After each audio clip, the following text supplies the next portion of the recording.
Okay, the time is 7 o'clock, and I'd like to call to order the November meeting of the Bicycle and Pedestrian Advisory Commission. John, will you call the roll? Annie Adams. Present. Susan Jones. Here. Bruce Michelson. Here. Audrey Ishii. Here. Keenan Portis. Sartak Prasad. Here. Daniel Sapphire. Here. Nancy Westcott. Here. John Zeman. Here.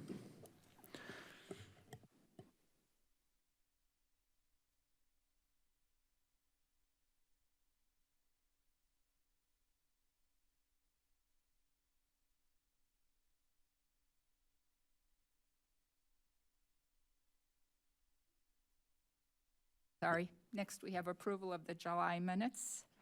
Do I have a motion for approval? Before we do that, I think we need to check the spelling of Jeff Yockey's name under others present. I think it's Y-O-C-K-E-Y, isn't it? Okay. Yep, good catch.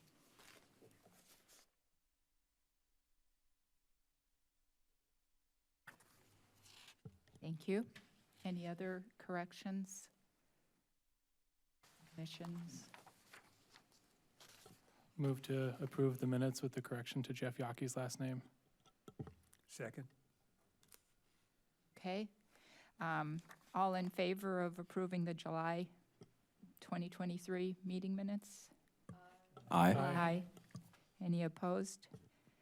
Okay, that motion carries. Thank you. Next, we have public input.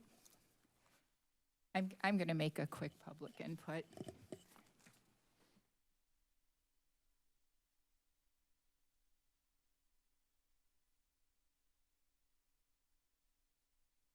First of all, I'd like to note, although perhaps John will bring this up, that the resolution that BPAC passed that was put on the table by Bruce Michelson has been forwarded to City Council regarding being proactive and cooperative on policies for micromobility. And just late in October, this Wall Street Journal article came out, which I'll send you guys all the link. It's called "These Tiny Cars Are the Future, Everywhere But the United States." And the online version is something about, this affordable transportation is available everywhere but the United States. And it's a really great article because it starts off in Peachtree City, Georgia, which it has 100 miles of, golf cart friendly pathways, and people go whole days without ever needing to get in a full-size car. But in Europe in Europe and many other places, these cars that are just basically considered too small for U.S. use are making huge headway. And one of the interesting things about Bruce's resolution, I think that's very forward-looking, is I don't think we just have to react and even be proactive thinking about it, but we can actually start making our streets more micro-mobility friendly. And that's what, if you read this article, one of the things they talk about. It says, year after year, the average dimensions and weight of vehicles in the U.S. continues to creep up, according to the U.S. Environmental Protection Agency, both because consumers are buying more SUVs than ever and because all classes of vehicles are growing in size and power. Wide American streets built to speed drivers to their destination at the expense of all else are somewhat to blame. Many drivers feel the need to buy ever larger vehicles to feel safe, says Norman Garrick, a professor of transportation engineering at the University of Connecticut. In Europe, the travel toward ever higher automobile ownership began to reverse only when the citizens decided they'd had enough of rising fatalities and pollution, and beginning in the 1970s pushed back. A move towards streets built to accommodate pedestrians and cyclists and not just drivers went hand in hand with a declining reliance on cars in the city. But, and then it goes on to say, in Peachtree City, Georgia, they're already living the dream.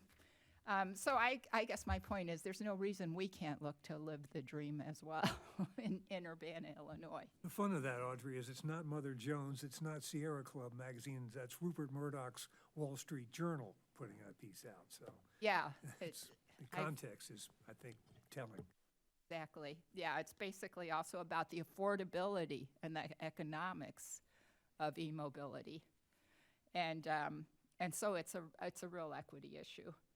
And I think it's exciting, and I think it's something that we could think of instead of saying, oh, we're going to take away your speeding or something. You know, we could start looking towards this brighter vision of why not be a golf cart community? I started looking into the Illinois laws, and if your streets are 35 miles per hour or less, your community can start allowing golf carts with a number of requirements on the golf cart, especially a slow-moving vehicle sign on the back.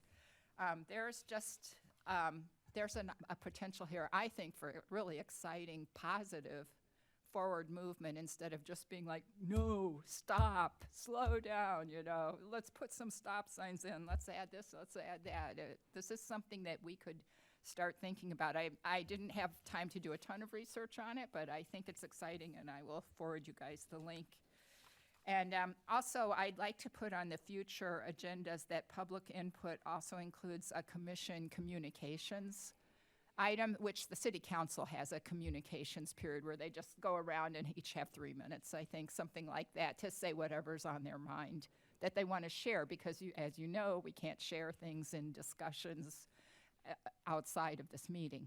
So being able to share whatever's on your mind for 3 minutes or 5 minutes at the beginning of a meeting, I think would be great. And we do have that ability, but it's just not clear. It says public input.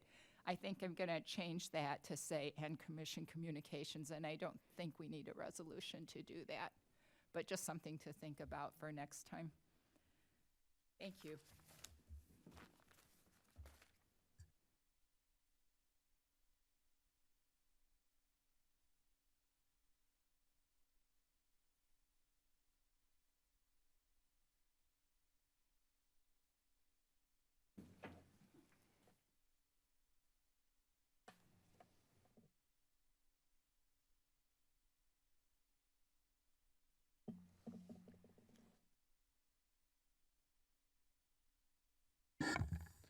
All right. Yeah, Audrey, good suggestion on the commissioner communication time. I think that'd be pretty easy to throw in there. Okay, so just a few staff updates. Nick, you got anything too you want to add? All right. Thanks for being here, Nick. So we have a few things. There's a US DOT program called Thriving Communities Program. It's not, I don't know if it's like super new, but it's been around for a little bit. Our assistant city engineer caught wind of it, and basically what it is, it was an opportunity for us to seek assistance with finding grants or finding other like planning assistance. So it's like a community that has needs for basically more resources to do planning, to do things like that, can apply to get help from a partner agency that they'll set up. It's kind of like almost like they set up like a tutoring program or something, I guess. And so what we did is we applied for with RPC and the Urbana Park District as partners with us, and with the goal being, or the request essentially being like, hey, DOT, can you provide us with a resource to help us find grants to help us implement the recommendations in the pedestrian master plan. So that was really our focus, of saying like, hey, we have some great stuff in the pedestrian master plan. If we were able to find more, funding to implement these, I think we could really make some headway. And it was a pretty light application. Didn't take a lot of staff time, so we threw that together, and we'll see how that goes. That's the Thriving Communities Program. We had, it looks like we'll be moving to put up some speed display signs in a couple locations in town. The police department had some budget for these items and worked with engineering to identify some locations, looking to put them 2 signs, 1 for each direction at Lincoln Avenue between Washer and Killarney, and also 2 signs, 1 for each direction on Washington Street between Vine and Philo. So those are 2 locations. We'll look to get those implemented in the coming months. We're getting started on our capital improvement plan a little earlier this year. We've been, in years past, we've had that kind of the plan prepared by early May to go through to council, and we're going to have it more prepared by early February this year. So quite a bit earlier, get it ahead of the overall city budget process. So be looking in December would be a good time if BPAC commissioners get a chance to kind of review what the capital improvement plan is currently. If you guys have any input, you get a chance, you want to bring that to me, I'd be happy to kind of bring that in. We're going to be seeking input from other community agencies, neighboring agencies, and of course, as we get the plan out, we'll have it schedule is to have it out, posted a draft of the plan in early February, requesting community input for like a 30-day period before we go to council with it. So,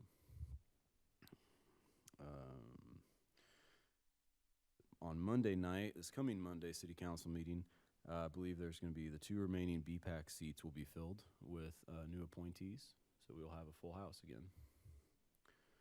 I want to say that one of the appointees is coming from the Mass Transit District, and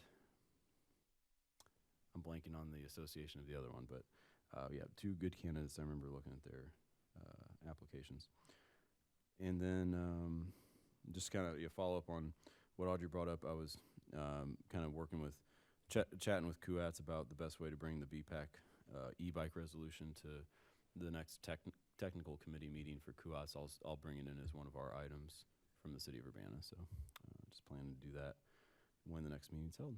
So is there anything you want to discuss? Well, Any questions? The speed things are the things that tell people how fast they're going? That's correct, yep. And so I'm just, like, I go by one in Champaign that when I'm going 11 miles an hour, it tells me I'm going too fast. Does it really? Like the default, it detects something and it just says too fast. That definitely does not. I would not want to buy one that worked like that. I So mean- yeah. Which one is that? On University? You got a mole. There's a mole in the room. I have ascertained, it's not because somebody's coming up behind me. Mhm. It really, it's, I get close enough, too fast. Yeah, yeah. Well, there's one on St. Mary's Road that works. Just to let you know, if you want to try it out there. You got to go up a hill, though.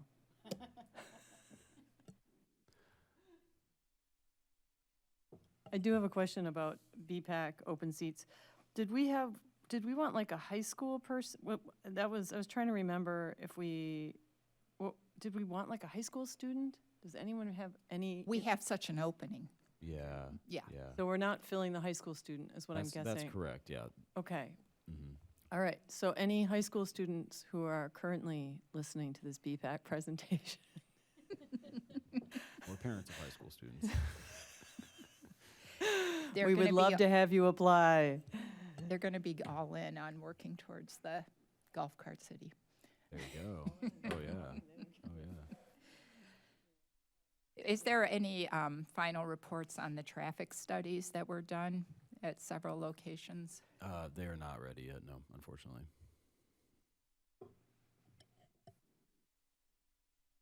Okay.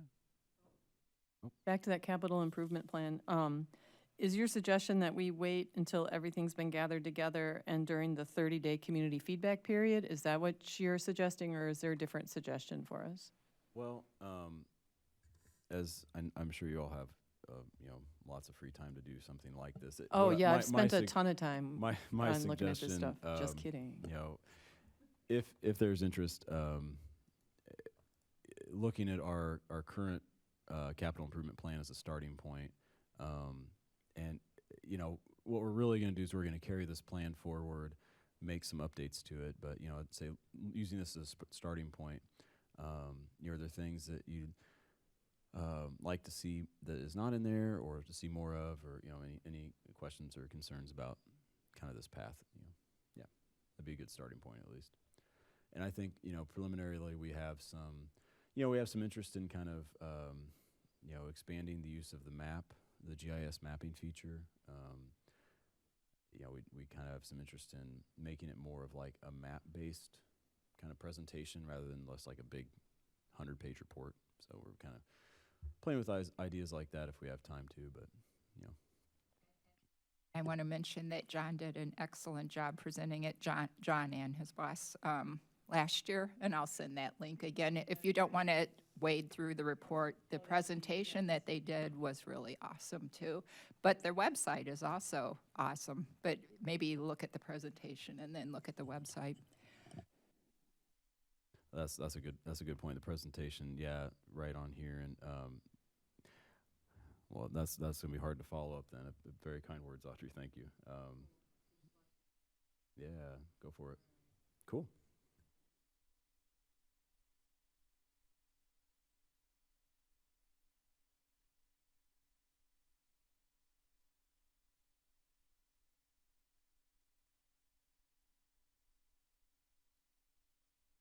Okay. That was the reports of city officials and staff. Next, we have unfinished business with John Zeman.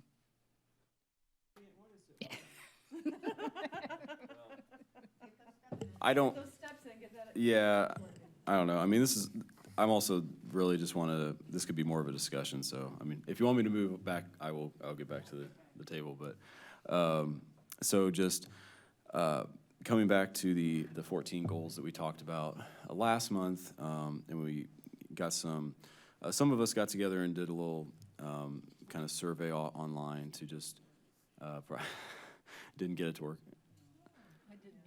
I could not get that thing to work. It worked that one time. As soon as I said, hey, this doesn't work, and then I got an email saying, try it this way, and I'm like, no, never mind, it's working. Yeah. And then I didn't take it because I was, being lazy. So then I was like, I'll just take it when I am in a better headspace. And then, of course, ever since I went back, it does not work for me. Okay. Okay. Sorry. Well, that's important. We were trying to find. Well, of course, we were trying to find a free survey, platform, and I was about to use the Google Forms, and I was like, okay, I don't want to use my personal email account for this stuff, but probably Google Forms probably would have been better. But okay, so Andy and Nancy, anybody else have problems getting it to work? Nancy's too, yeah. Okay. Honestly, I assume Apple has some sort of privacy thing, but I did try it at work. I tried it on multiple browsers. I don't know what. It was very frustrating. Yeah.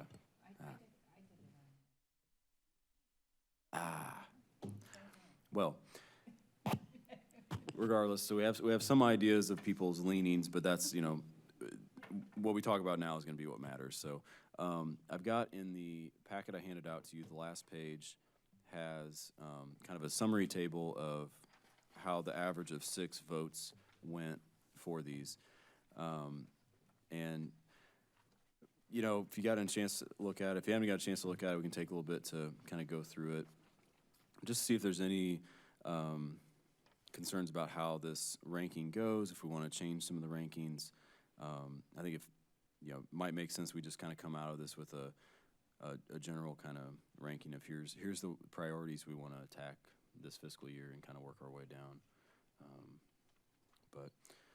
So we got kind of like the top 5 there, the micromobility resolution presented to Cohats and Urbana City Council. Maybe we all like that because we're pretty well on our way to achieving that. So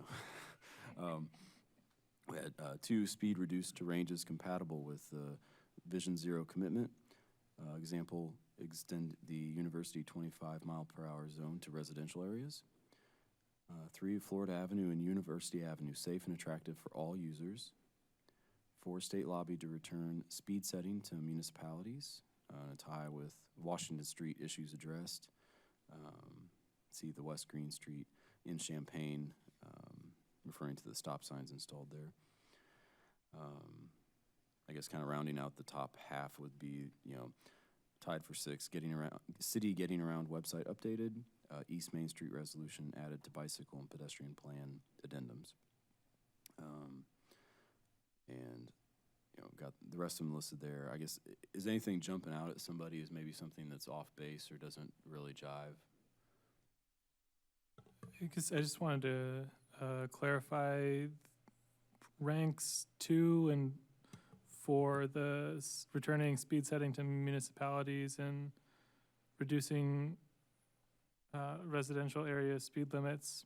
Are those tied together, or is the proposal to extend the university speed limit by putting speed limit signs at residential areas around the university? Well, I took that to mean like the two different things where, and somebody can correct me if I'm wrong here. I think that like currently that, municipality can set, lower speed limits, but there's like, a study to be done, it all has to be signed, I think it maybe number 4 was the idea that could municipalities set their whole base speed limit of like 25 miles per hour, for example? Is that correct? Okay, so that's the distinction of, like, we can currently do number 2. Number 4, we aren't really able to set the speed limit for the whole city at once, kind of thing. When I was taking it, I was kind of like, there's the actual physical things, and then there's the not, like, the more political things, and I was like, I don't know, how do I prioritize, Florida Avenue, and then resolutions to QOTS? It's like, they're just so different to me. Well, what I really like about this is I like the idea of us just focusing in, zeroing in, and kind of corralling all of our interests. It doesn't mean that the vibrant pedestrian tourist trail, that's going to happen, I can tell you, because I know a person working on it who is pretty determined. So I think in some ways what these top 5 are what do we as a committee, how do we want to do it? Because we also, it looks like we've already resolved one that got a priority ranking of 9. So I think as a committee, I think it would just be good for us to like focus our energies. Because what I was thinking about was, what if, like, I've been on this committee, I don't know, 8 years maybe. But like if every year we had just said, let's get one crosswalk put in the city, we would currently have 8 more crosswalks. So by spreading ourselves too thin and trying to solve everything as a volunteer committee, we're not going to be able to pull that off. But we are going to pull off more things, I think. I think we can get these first 5. I think we should also give ourselves victories, like give yourselves goals that you can actually accomplish while still pursuing other things. Because I think another thing with BPAC that I'd like to suggest is that we have to find better ways to communicate what we think would be really helpful and effective for the city and move it forward from our committee. Otherwise, we're just going to get frustrated. So that's my deep thought. I think it's a really great exercise. It's a nice step forward from last year's effort to just organize what we wanted to do under separate themes, and now we're taking a next step. And it, you have to experiment. We realized as we're doing it, does this make sense? I mean, these are all different spheres, but still, it gives you an opportunity to think about it, and just like Annie said, to look at it in different ways. Whether we just throw everything out and do one crosswalk a year, for instance. I mean, you have to be open-minded. You have to look at what would be most effective, what makes you the happiest, what kind of vision keeps you pumped about coming to this. So I think it was a great idea, and I really appreciate Public Works taking the time to get that together, because it wasn't clear to me how that could work, and it was great to give it a try. And I'm sorry for those who can't.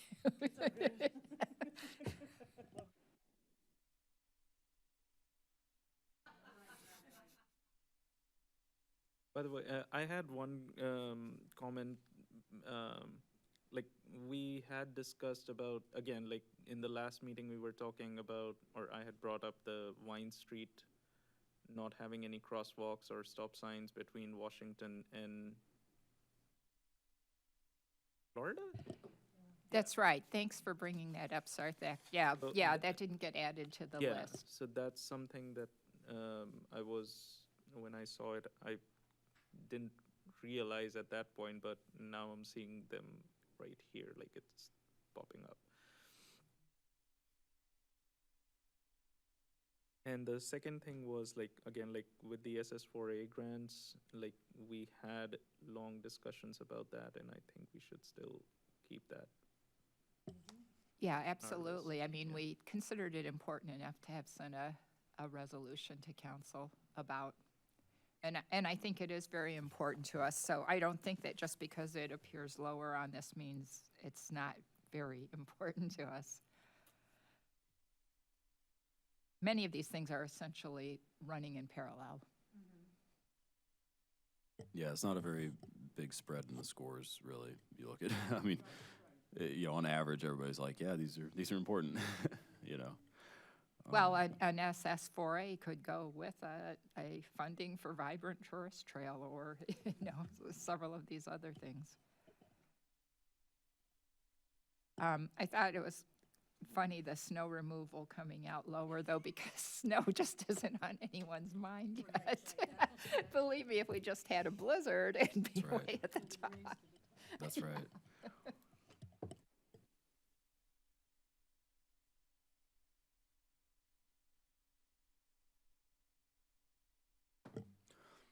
Well, so I guess not hearing any strong objections, kind of how this fell out. Would it, Sartok, thanks for bringing up the Vine Street one. Where would it make sense to insert it? Sartok, how about you start it? Where would you put it? Then we can fight about it. I think it would make sense to have it in the top half, so maybe around Washington Street, because again, like it's. Okay. Mhm. Wait, wouldn't it be crossing Vine Street though? So it's, so there would be, I would say like there should be actually a stop sign or a crosswalk or some sort of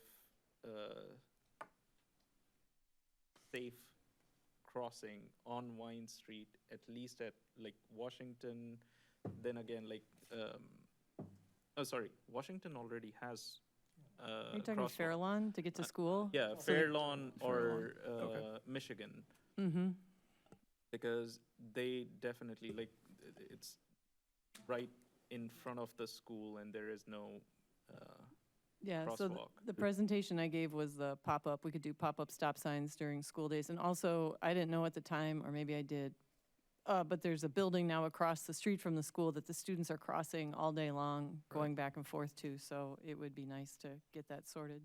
and then again, like on Pennsylvania, there's enough traffic like there is enough traffic in this whole Yeah, I hear you there. corridor. Is that the one at the, like the top of?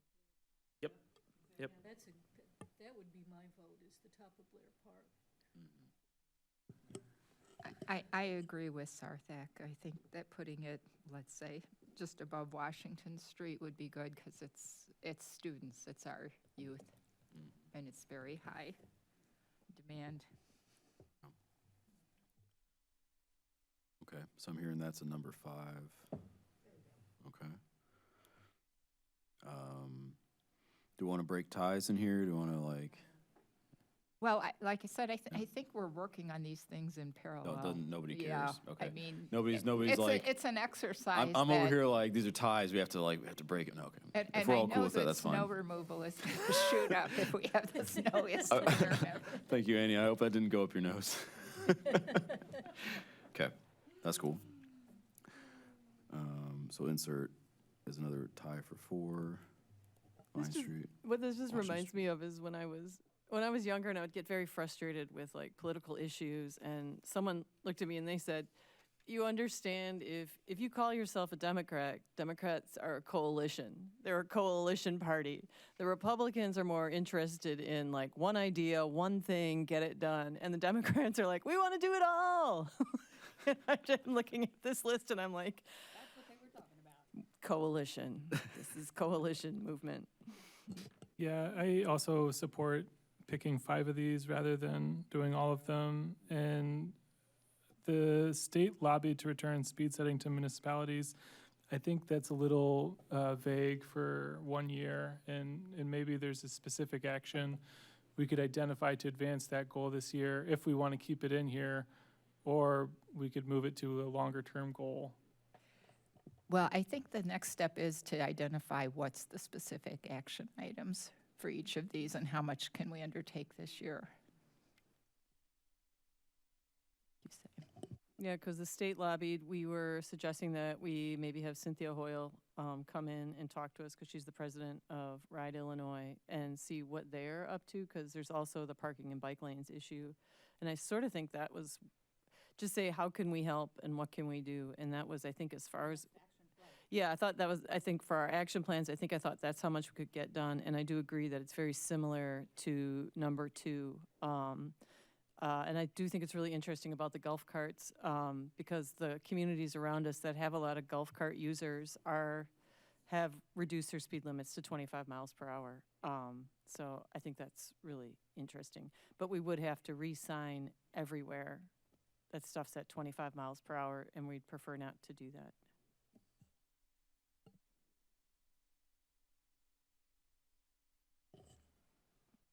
One thing I didn't realize was there's an actual ordinance section in the city code referring to the university districts. Arthur probably knows about this. In Urbana and Champaign city codes, as I understand it, they have made ordinances relating to the special university requests for the street management or control.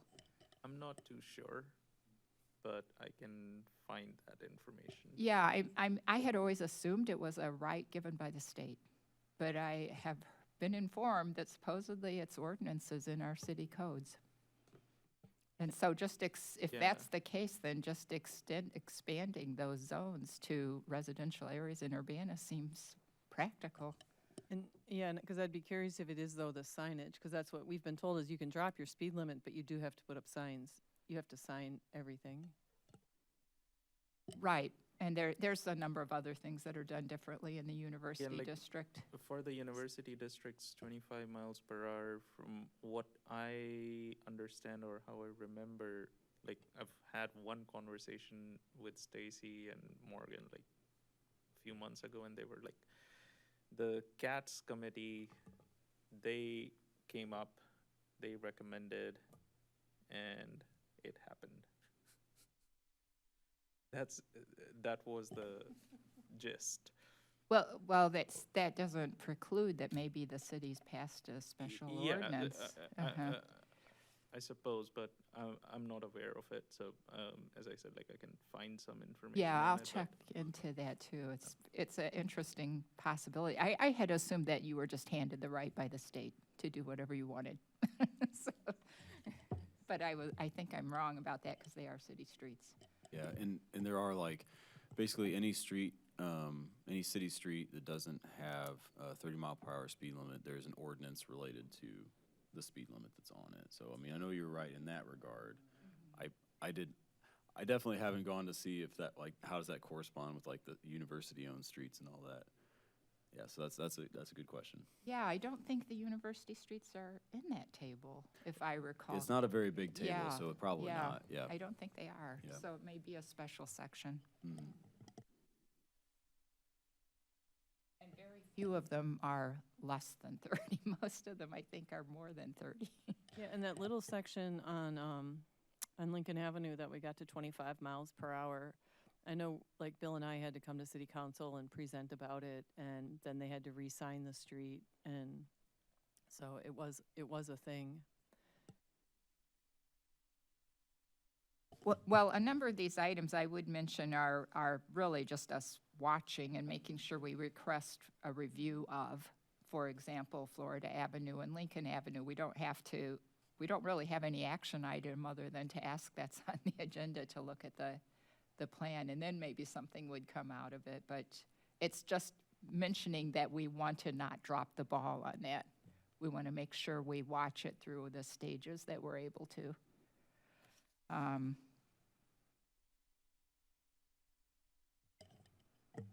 When I think that, Dan, what you were bringing up is, I think you were suggesting maybe that state lobby just return speed setting. You think maybe it doesn't fit in the top 5 or 6? Is that was your suggestion?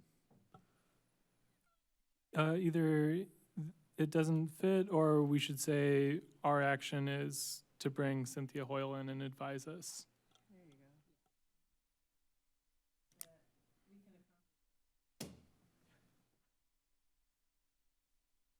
Okay, yeah, so we can clarify what how it's described, yeah.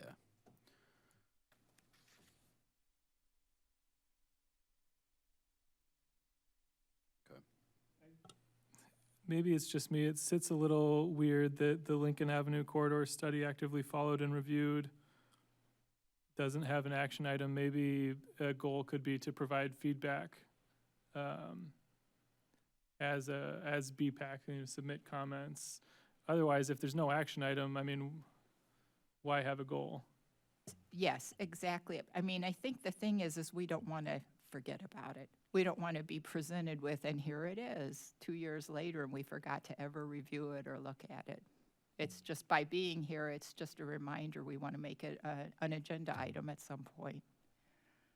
I think that really these things are essentially being agenda items. The Getting Around website, for example, the whole package of suggestions has already been done by a subcommittee of BPAC 2 or 3 years ago, maybe longer.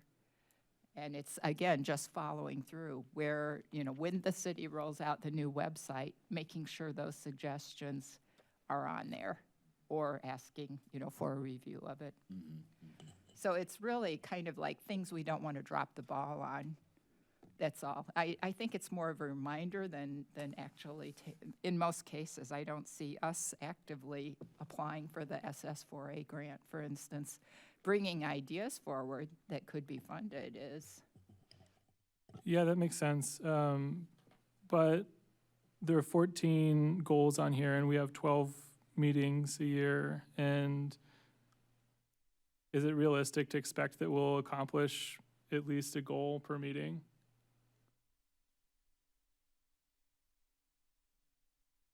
I like the idea of making these agenda items.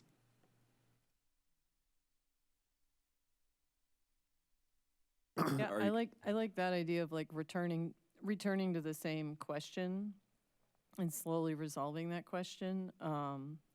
Like we're like crosswalks at Vine Street, by the school or by Blair Park, and like just having things that are up top. Like every meeting, we just kind of touch base on it and say, where are we on this and how are we going? Like, is that sort of the direction you're thinking? Yeah, I guess maybe I'm in the minority here. I think there's too many goals on this list. Right. Yeah. I think you're right. Is there a place for separating these into this year and future goals potentially? Well, I just don't know that we're totally in control of what's the most important thing that comes up during a year. These are just things we don't want to drop the ball on. It may be too much to ask we cover everything this year, but I think we already have made huge headway on several of the things. We already have goal number 1 done, so that's pretty awesome. I think number 9 really doesn't have to be formally done. It's been informally done by putting people on the board already, or on the commission already. Yeah, we suddenly got MTD BPAC, yay. Now, whether we change the bylaw, we might put that as a lower priority. We're going to be talking, Keenan's going to be presenting on some park initiatives. I feel like it's not too many things because of that maybe you're thinking we're taking such an active role in when really we're just trying to not drop the ball on it.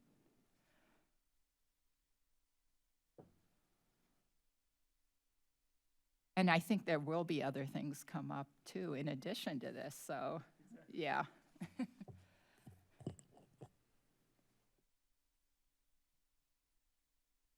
The Lincoln Avenue corridor study, I think many of us already have done, the work for this year on that goal. And any work that was available has been completed on that goal, for instance, the Lincoln Avenue corridor study.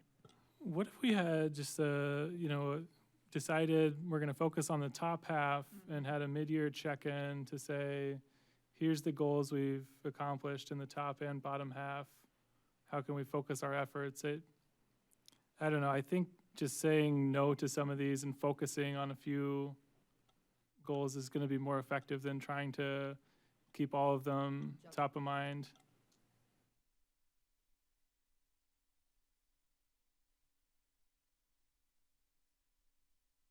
I like the idea of actionable goals versus ongoing agenda items. So I think these are two different. There's two different things that we're talking about here. An actionable goal is something that, yes, we would like crosswalks, and how do we keep pushing slowly to get crosswalks, and what does that look like, and who do we need to talk to about it, and what are the moving pieces here? And so that's one type of goal. And then I think there are like sort of what I'd just call check-in goals, which is Lincoln Avenue Corridor Study is still, there's this idea that things are still ongoing, like Vision Zero is ongoing, and I don't know, that's just would be my thought. I as well think sometimes when you just say no to certain things, you have the ability to say yes to more actionable items. But Well, are there things we would actually say no to because they don't rank highly? Like I mentioned, the snow removal, again, Mother Nature may tell us that's a very high priority, even though we might feel it's not. I think it's like if you think about like if you have a house and like, for example, I have a house with an HVAC system where I know that heater's gonna go, it's gone once, it's gone a couple of times. I have it in the back of my mind. I know how much it's gonna cost. I know the vendor I'm gonna use. I know, like, I have it all sort of lined up, like what I'm gonna do when the HVAC system goes. But it's not exactly an actionable item until this past week when something fell off of it and now I have to replace it. But, it's not, not yet exceedingly expensive actionable item. Versus like, oh, I would like to get lights installed in the living room, and like that's going to cost a certain amount of money. So it's this idea of like with a house, I have like multiple goals going at the same time, but I know some of them are allowable because I can afford it. Other ones I can do myself. Other ones I'm going to need more assistance for. And so I think, Audrey, that's how you're seeing these goals. You're seeing them as there's a lot of things happening at once. And we need to make sure to like kind of touch on these different points and make sure we're all still aware that we're sort of moving on these targets. And then, but I'm also hearing is that we actually need some stuff to feel like we accomplished things, and we didn't just all have a lot of great conversations about it. And let's be honest, 11 meetings a year for 2 hours. So I think we have to kind of give ourselves some success. But we also need to make sure that we're constantly thinking about that HVAC system that really needs to be replaced. Should we, if we had a list of goals with action items and others that are considered back burner, or? Yeah, I think identifying the actions is really going to help us inform, like, okay, this goal is addressed by this presentation on this meeting, or we'll use this meeting to provide feedback to the long-range transportation. But I think identifying the actions is going to help us potentially eliminate some of these things or show us that we don't have enough time for some of these things. So how do we get the action items? So for example, the long-range transportation plan, that might involve requesting a presentation. And I don't know that it would be this next year. These goals were for fiscal year, so we're really only talking to July, not. Yeah, so it's even worse than that. Yeah, it's even worse than that. Exactly. Yeah. I think I hear us, based on what Dan was suggesting, sifting down towards maybe half a dozen local action items, things which are in this immediate geography that we can actually do something about. Mm-hmm. If we could boldface or asterisk those or agree somehow that those are in fact, call them what you want, action items, local action items, priority items, I think we'll have moved ahead in terms of getting a coherent plan for next year. The ones that look like they fit that description are 2, 3, the second number 4, the Washington Street one, the website, the Main Street resolution, Lincoln Avenue corridor. Do we have an idea about how to proceed from here then? I don't have to be, John or I have to be the only ones writing this if someone else would like to take a stab at that. I think that's probably a really good idea, as Bruce, in my opinion, as Bruce stated. So in other words, take Yeah. this list and just coalesce out 6 local action items for us to approve next time? I mean, I would challenge the group, let's approve it now. Let's not leave this meeting, I'm happy. you know. We were there. I think we're really close. I think that we're doing very well because the rest of our meeting should take about 1 hour. So if we can finish this by 8 or 5 till 8, that'd be Yeah, good. I think we're close. So, Let me move something then, all right? okay.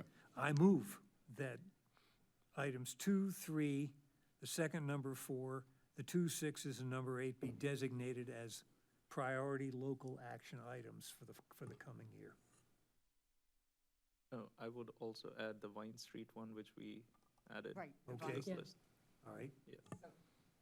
Please repeat, I'm sorry. 2, 3.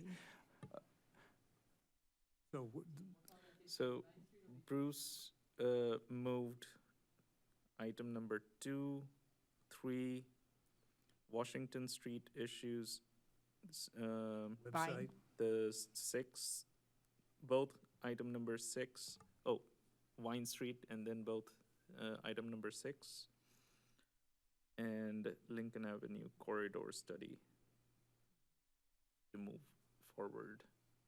And I second. Wait, okay, so number 2, number 3, number 4. second number 4. The second number 4. I'm sorry, good point, yeah. Number 2, number 3, the second number 4, Vine Street, Vine Street and the 2 6s and the 2 6s, and the 8. and the 8. We're gonna take the win on the micromobility resolution and take it off. Yeah, okay. Everyone pat yourself on the back. Yeah. Good job. Check. Okay.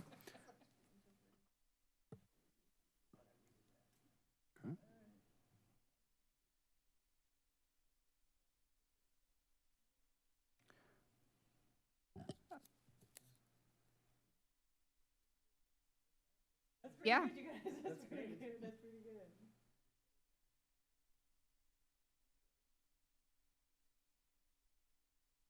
And Okay, discussion?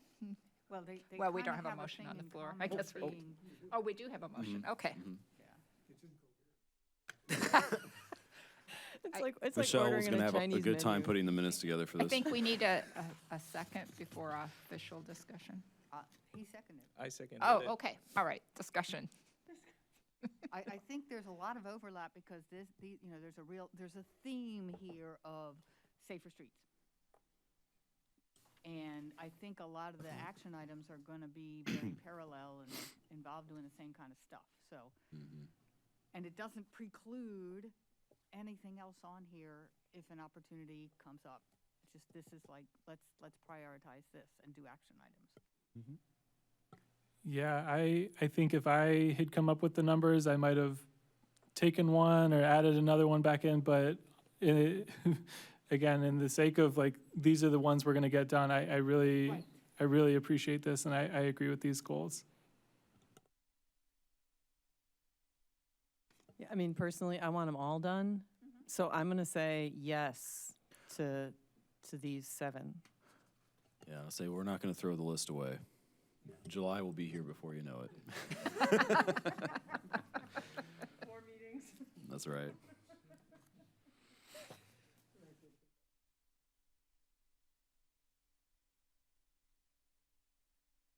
More discussion?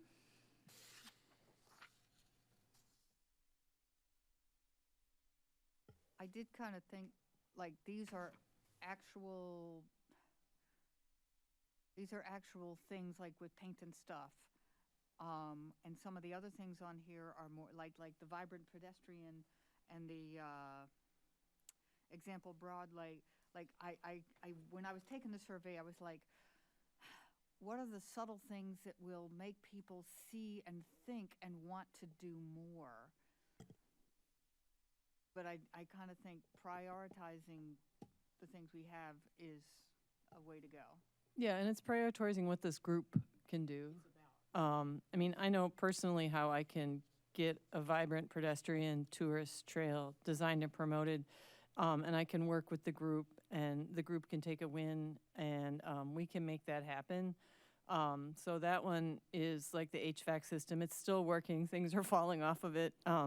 but we don't have to put any money into it quite yet, hopefully. So I'm okay with it being on the back burner. Yeah.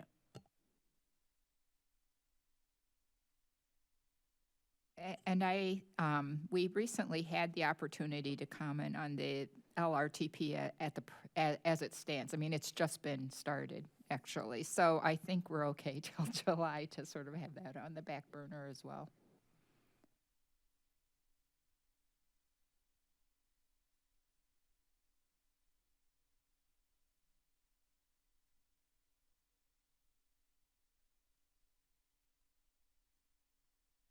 Okay, shall we vote then?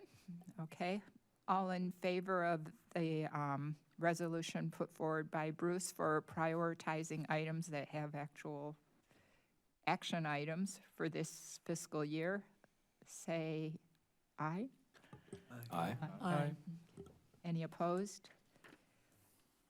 Okay, that motion carries. And we should be in good shape for the next agenda items. Next, Keenan Portis has agreed to present on the Parks and Amenities Studies at Urbana Park District.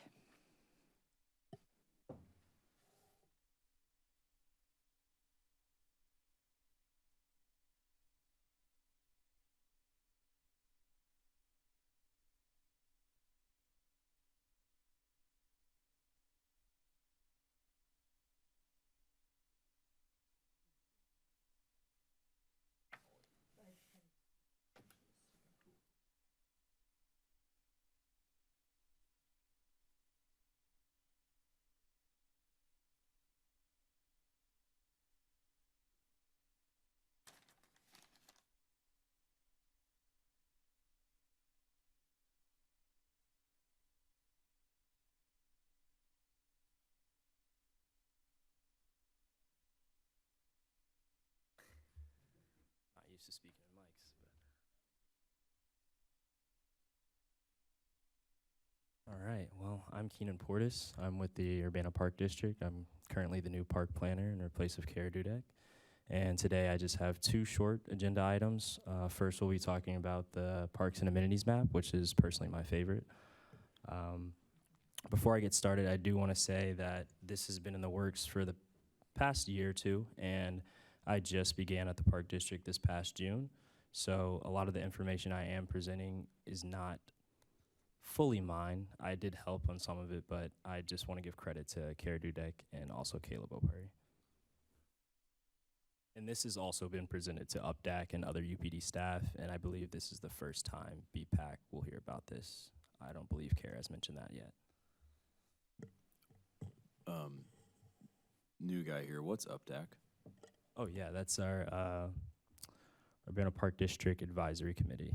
So we just meet, I think it's every Tuesday once a month, and I'm kind of a part of that group, but not also. But we mainly just talk about, issues surrounding our parks and anything else that kind of affects our, ability to provide park services or other things like that.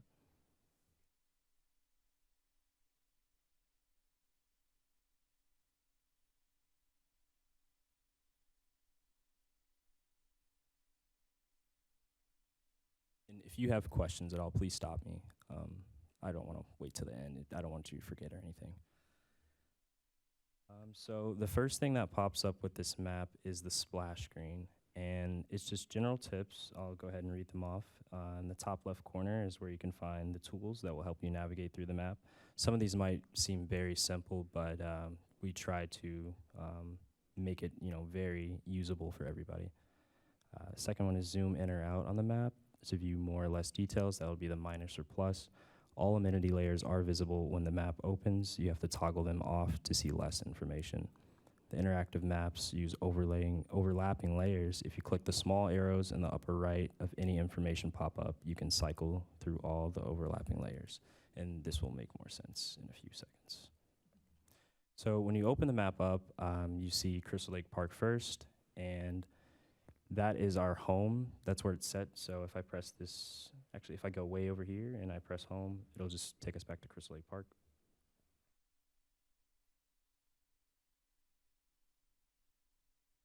And so the idea of the interactive map is to provide something to pedestrians and residents that they can go look at if they don't have an idea where a certain amenity is or what's surrounding them where they live at. So I'll just run through a couple of the tools here to just get a quick feel for it. So as I mentioned before, this is the plus and minus. You can also use a mouse to scroll. This button will actually share your location. Is that fine if I do that? Okay. So if I press allow, oh, yeah, sometimes it doesn't work. So we're still working out the kinks, but let's just pretend we're at Ambucks. Yeah. But yeah, so that just shows exactly where you are in relative to all the other Urbana parks. And I'll start with the address, actually. So let's say we're at the Planning and Operations building. Does everyone know where that is? It's on Kerr Avenue. Okay, so if I type in that address, it'll take me there. So you can type in any address that is in Urbana Park, and it will pop up. This is connected to Chief Smager Park, so I thought that was pretty cool. Next, we have our amenities list. And so this is a full list of every single amenity that we offer at UPD. You can toggle these off and on if you don't want to see a ton of amenities. Does this mouse work?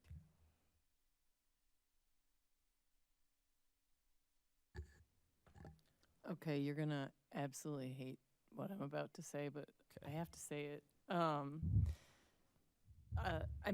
So as a person who uses these parks year round, and I use them often as like a runner, and so I can bring some water with me, but I have to plan my runs to end up at the co-op, because the co-op has functioning water and bathrooms year round.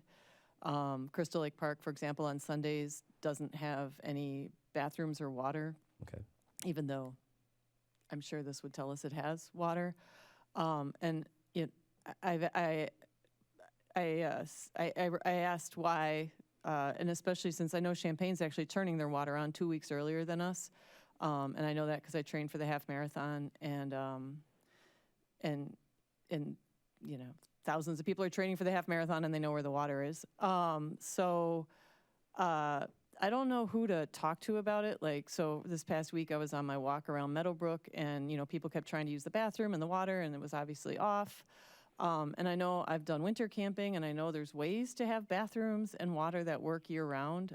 So I assume it's about freezing pipes, is my theory as to why the water in the bathrooms get locked and shut down. And I know like the bathrooms and the water by the swimming pool were shut down, I think when they shut down the swimming pool, because that was the first time I realized I couldn't use those facilities, and I had to go make sure the Anita Purvis Center was open when I was doing my runs.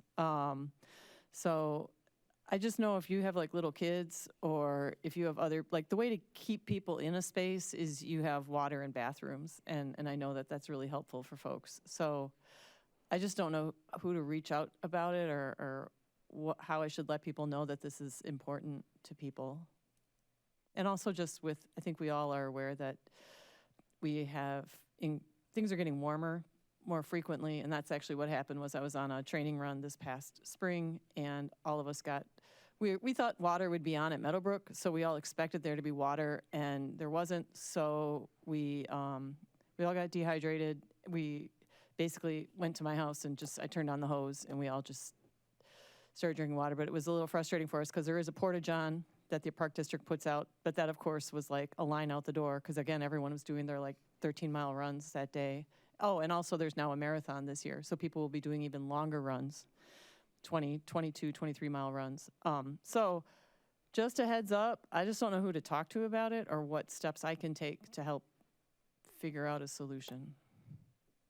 Yeah, I definitely understand that. I can talk to my supervisor about that. That's something he would deal with. It does mention that I know you experienced the water turning off this past month, but it does mention at some parks that there are facilities that are still open, like the lake house is open year-round, but some parks don't have. The lake house is always locked at Crystal Lake Park. I can never get into it. Just had, I don't know. I'll look into that. All right. That was gonna be my go-to. Yeah, I was like, yeah, lake house, and I was like, yeah, not so much. But anyway, that's good to know. Good to know. In a way, what you're asking is a way to provide feedback on this map, you know, Well, I don't know if it's to this say, map. well, the map is showing amenities, and you could Yeah. say, well, the lake house isn't open. It's actually red. Yeah, I guess It does say seasonal outdoor restrooms, porta potties Yeah. during hours of operation. Yeah. Yeah. Yeah, so I maybe can- it's locked on So you Sundays want to, when you they're kind not of want to there. make a suggestion on that item. Yeah. Yeah, I can definitely talk to somebody about that. I wrote down your comments, so I got it. The amenities list, it has everything, you know, if what you wanted to find at an Urbana Park. But the thing I like about this is if you click the 3 dots to the right, you can zoom to any bathroom. But everywhere has a bathroom, right? So that's not a good example, but if you zoom to, let's say, something more specific like bank shot basketball, zoom to, it'll pull directly up where it's at, and you can see what park it is, which is King Park. So you can do that with any amenity, and I think it's a pretty cool feature if you don't know the area too well, or maybe if you're new to the area. The next tool I would like to show is the measurement tool. I'd also like to say what I like about that amenity list is exactly what you just stated, which is people might not know that these things exist. Yeah. That, you know, like I saw Kickapoo Rail Trail on there. You know, there's so many times that I've explained, like, there's this thing and you can ride your bike on it. And like, yeah, it's pretty cool.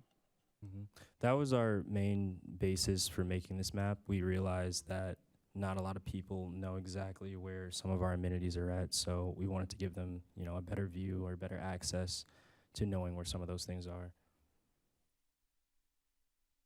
The next tool is the measurement tool, and this is pretty basic. You might see this on a GIS consortium map. You can just make measurements in miles, kilometers, feet, meters, yards, nautical miles, and it's a lot of options. So if you wanted to start at your house and you wanted to see, oh, I wonder how many miles it is till King Park, you can start at your house and draw the dots all the way there. So I could plan out my runs this way. If I wanted to figure out a 13-mile run, Exactly I what could. you can do. I actually did it this morning. Oh, that's really cool. The third feature I do want to show is Near Me. So in order to use Near Me, you have to share your location. And I also want to clarify that sharing your location with the Parks and Amenities map does not give UPD access to your address or where you are. But as you can see, we're clearly in Ambucks, where we're supposed to be. If I click Near Me on a 1 mile radius, I guess nothing is in a 1 mile radius.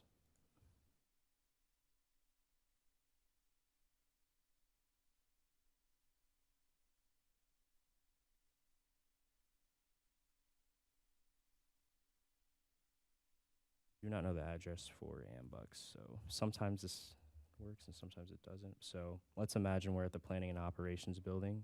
We're gonna type the address in, and within a mile, I can see there's 9 restrooms, 7 drinking fountains, 25 paths and trails, 3 playgrounds, and the list just goes on and on. So if you do, the Near Me feature should be working. We just got to figure that out. But if you do type in your address in the Near Me filter, it will show you what amenities are close to you, and you can change this to go 2 miles, and you can go all the way up to 5, which is almost the surrounding area. So I think that's a pretty useful tool for people. Our next is, this is not really, I guess, important, but our base map, you might be wondering why is it not a satellite view and it's gray, and I will gladly show you that. If you click this, it kind of gets all jumbled up together and it's not really that pretty to look at. So we just decided to stay with the gray base map as our best choice. You can see everything more vibrant. Going into a little bit more detail, I'll just stay on Crystal Lake Park. If you click on any amenity, it will have a description, and just like parking, it has an estimated number of spots, and yes, there's accessible parking here. Fishing goes on a whole thing, and we also link our website with each park. And if you notice also the phone number, that's Crystal Lake Parks. I'm pretty sure they're Lake House number. And if you go to different park,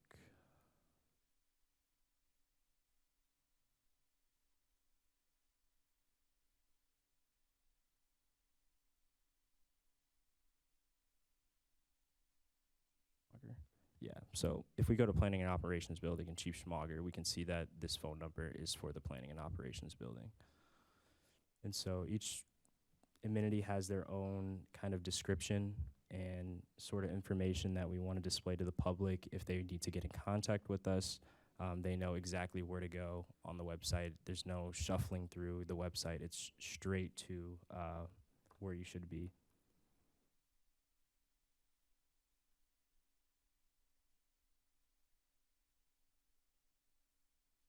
Yeah, and that's pretty much the whole map. I don't want to click through every single amenity and show you the definitions and descriptions, but that's all the tools we can use for it. Unfortunately, we cannot get Esri. This is what it's powered by. We cannot get Esri to do a bicycle route to show, you know, how far it would be on bike, but we can do it for car.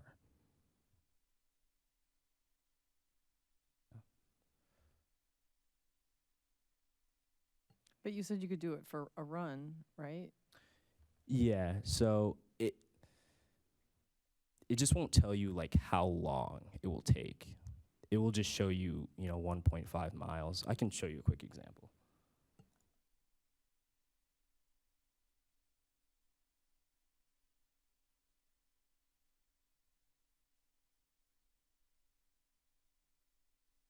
I mean, I run pretty slow, so I don't I'm not, yeah, how long it takes is of pretty little interest to me, but. So yeah, as you can see, it just keeps going up as you keep going. And if we wanted to, you know, do the perimeter of Crystal Lake, we can just, you know, go along.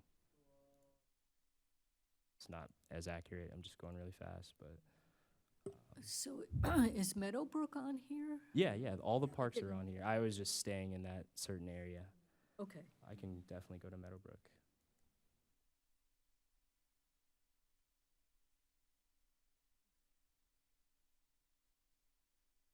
Oh, are you able to select multiple paths at the same time to like do a cumulative length? Actually, I think it's just one at a time. Yeah. Yeah, that's cool though. That's great detail. I also do want to mention, I kind of skipped over this. Do you guys remember the splash screen that showed up as soon as I opened the map with the instructions? At the bottom, it does list our other interactive map. It's our arts and sculptures map, and that just shows all the, you know, sculptures and kind of art pieces we have throughout the park district, not just at Meadowbrook, but everywhere else as well.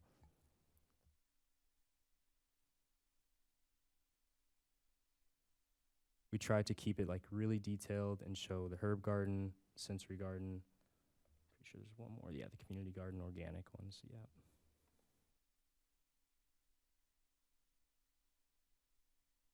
But yeah, that's basically all of the map. Does anybody have any specific questions or any requests they would like me to do with the map?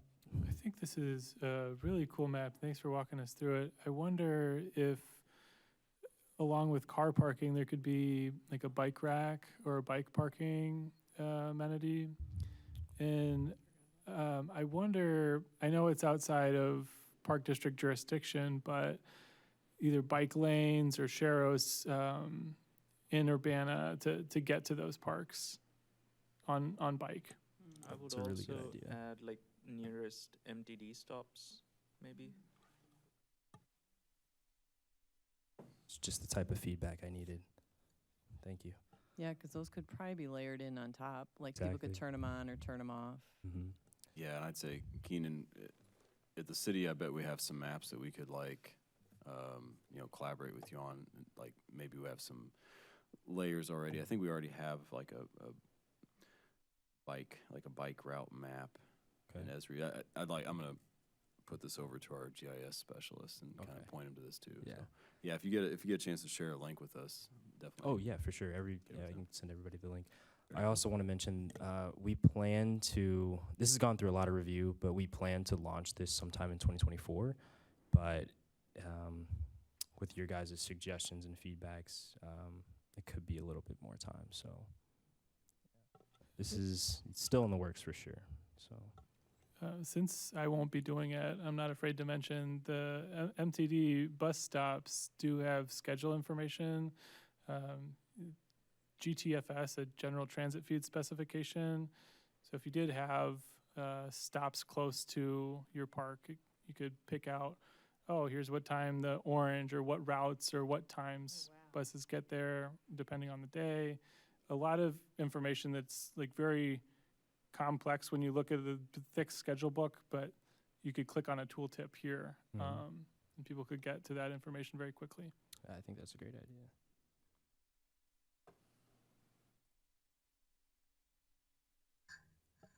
It would be fun to do a tour to parks, where people would like either take a bus around to all the different parks or bike around to all the different parks, and you'd have like a passport book and you'd get checked off when you got there.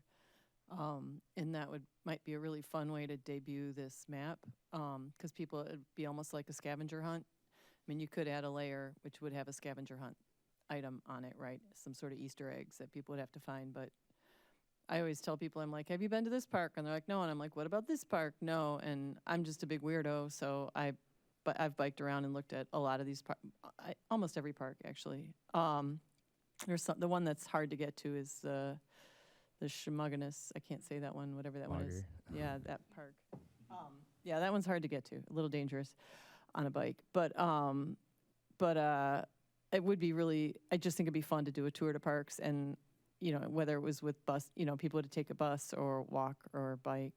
I don't think it would even be that many miles to kind of hit all the parks. But anyway, that's just more work for someone else. But just a thought. I also want to mention we do have like the MTD link there. We just don't have the full information on display. But that's something we can talk about and work on. I also like to point out the little Wi-Fi symbol. A lot of people ask us, do your parks have Wi-Fi? Where is the Wi-Fi? This is an easy way to see where exactly the Wi-Fi is, and it gives the name. There's no passwords. It's free. It's to the public. So I think that's a very useful tool for this.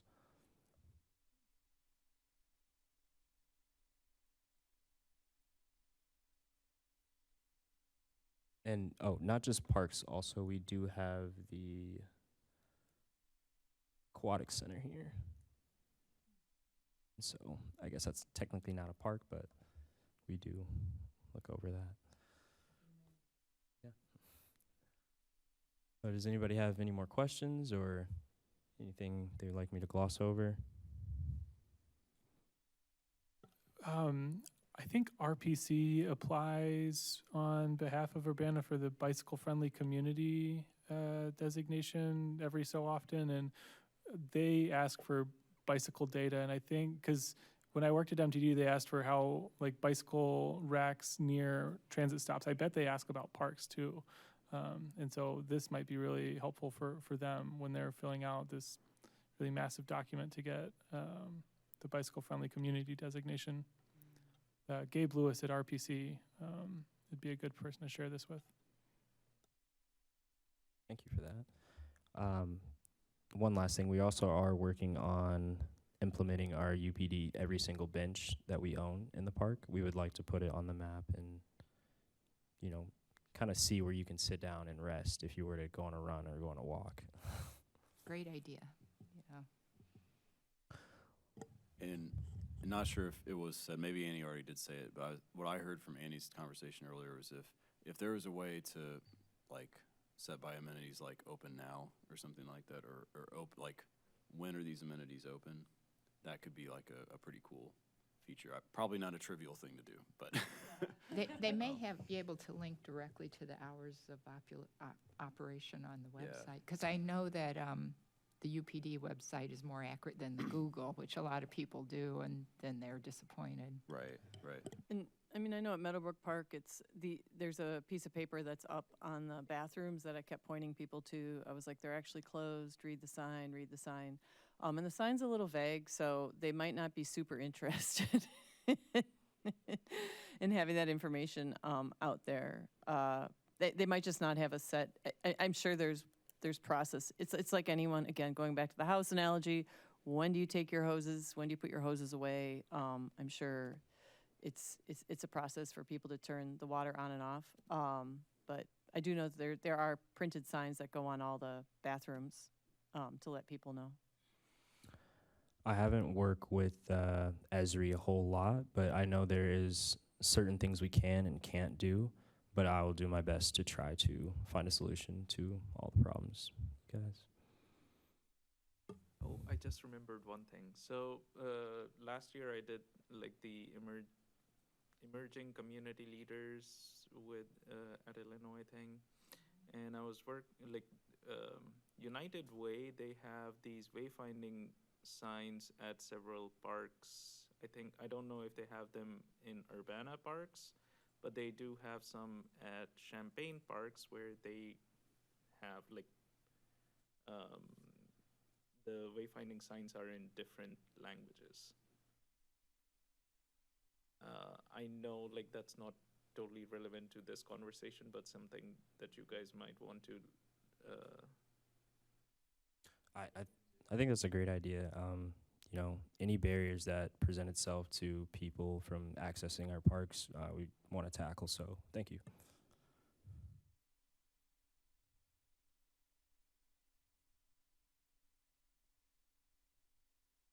Okay, if no one has any more questions, I will move on to the next item.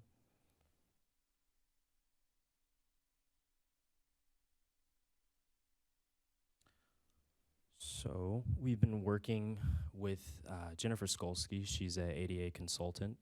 And through Jennifer Skolsky, she's created an ADA transition plan for Urbana Park District.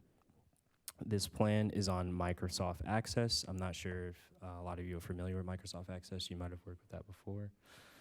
But so she created this document for us, and basically it's kind of like the sheet in front of you. It comes from that, but that's just a report you're looking at. And Jennifer also will be visiting us next week to go through some of our trainings. This is the first time I believe we have had ADA training, and so I'm kind of excited about it. I worked at RPC, did little things there with the sidewalk network inventory, so I'm kind of familiar in that background just a little bit. But what we have coming up next week is program access, customer service, effective communications for people with disabilities, principle of universal design, intro to accessibility standards, applying accessibility standards to park, evaluating our park spaces for inclusion of people with disabilities, and a site visit at Perkins Road Natural Area, and then access to trails and shared use paths actually was yesterday when we did that.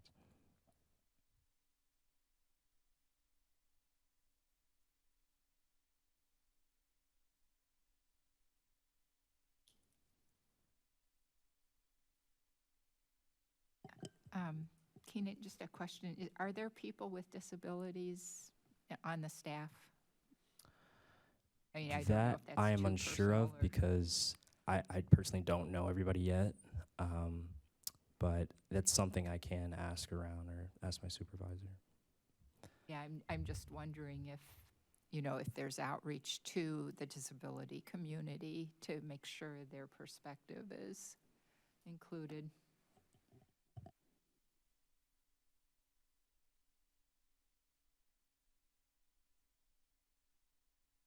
Yeah, I'll mention that. Thank you.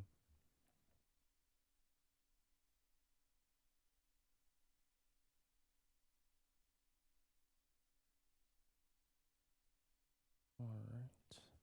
And so this is just a look into access for those who haven't seen access before. This is just where we keep all of the information. So there's a theme of Crystal Lake Park, so I just kept it Crystal Lake Park. This will show you exactly where the issue is. So Lake House, men's restroom, and it'll give us a solution. Install, replace, relocate toilet for accessible toilet compartments. And so we list these off of priority 1, priority 2, and priority 3. And on the sheet you have now, which shows the priority report, you will notice that it starts at 1, which is critical, and goes all the way to 3, which is moderate, I believe. And this kind of just helps us. This kind of helps us just get a sense of what's most important, what we want to tackle first. And so right now, Shane Newell, he's actually works out of the Urbana Park District. He is working on a Carl Park report right now, and we're just getting through that. We're not finished yet, but we look to do more of these in the future. And if you just want to like kind of flip through the priority report you have there in front of you, there's a bunch of lists or bunch of problems that are listed that we would like to take care of. And also with access, it's not just the priority. We can sort it by anything your mind can think of with the data. So like I said before, if you work with access, you might know how it works. Yeah. So I think that's a pretty cool feature. We can almost find any solution to any problem that we have in our audit. And this plan will be presented to our board this December, actually, in a couple weeks. So I think And this is the This first. is so great for like grants. Yeah. I mean, this is incredible. This is just a ton of work. Yeah. Whoever did this is fantastic. Jennifer Skolsky is the one to thank. She actually, yeah, she'll be here November 28th with us, and we hope to get some good information. And some of the trainings are all staff, and some of the trainings are just, certain groups of people. So it won't be the entire staff going through this whole training. But I probably will be going through the whole training.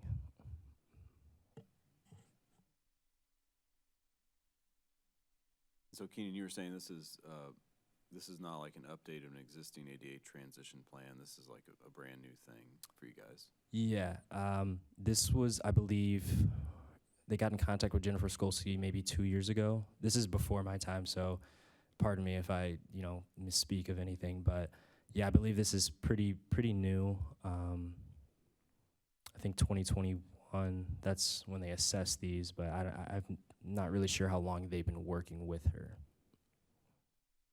Excellent. I'd also like to say the great thing about accessibility is there might be times in your life when you have a broken arm and you need to be able to access something with one arm. You might just have one arm, you might have no arms. What's great about accessibility is if you're fixing it for, someone who has like maybe a permanent situation, you're also helping people who might have less permanent situations. And as a cyclist, I am so grateful that we did curb cuts everywhere, so I can ride my bike up them. No one was thinking of me when they did that, but it makes my ability to hop onto a sidewalk a lot easier. Or if you're pushing a stroller, it makes the ability to like push a stroller across the sidewalk a lot easier. So I think this is really exciting. This is great work. And the ADA coordinators appointed to this project will be me, myself, Keenan Portis, and Jamil Jones. He's fairly new. He will be the Health and Wellness Facility Center manager in the shortcoming.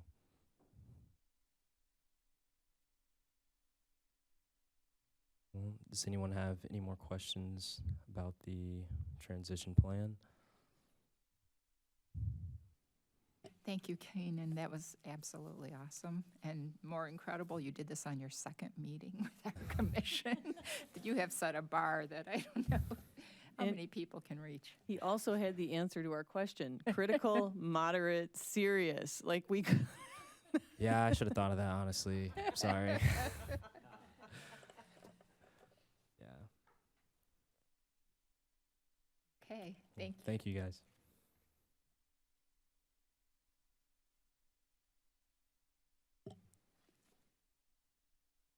Okay, next we have Sarthak talking about the University of Illinois Sustainable Transportation Initiatives.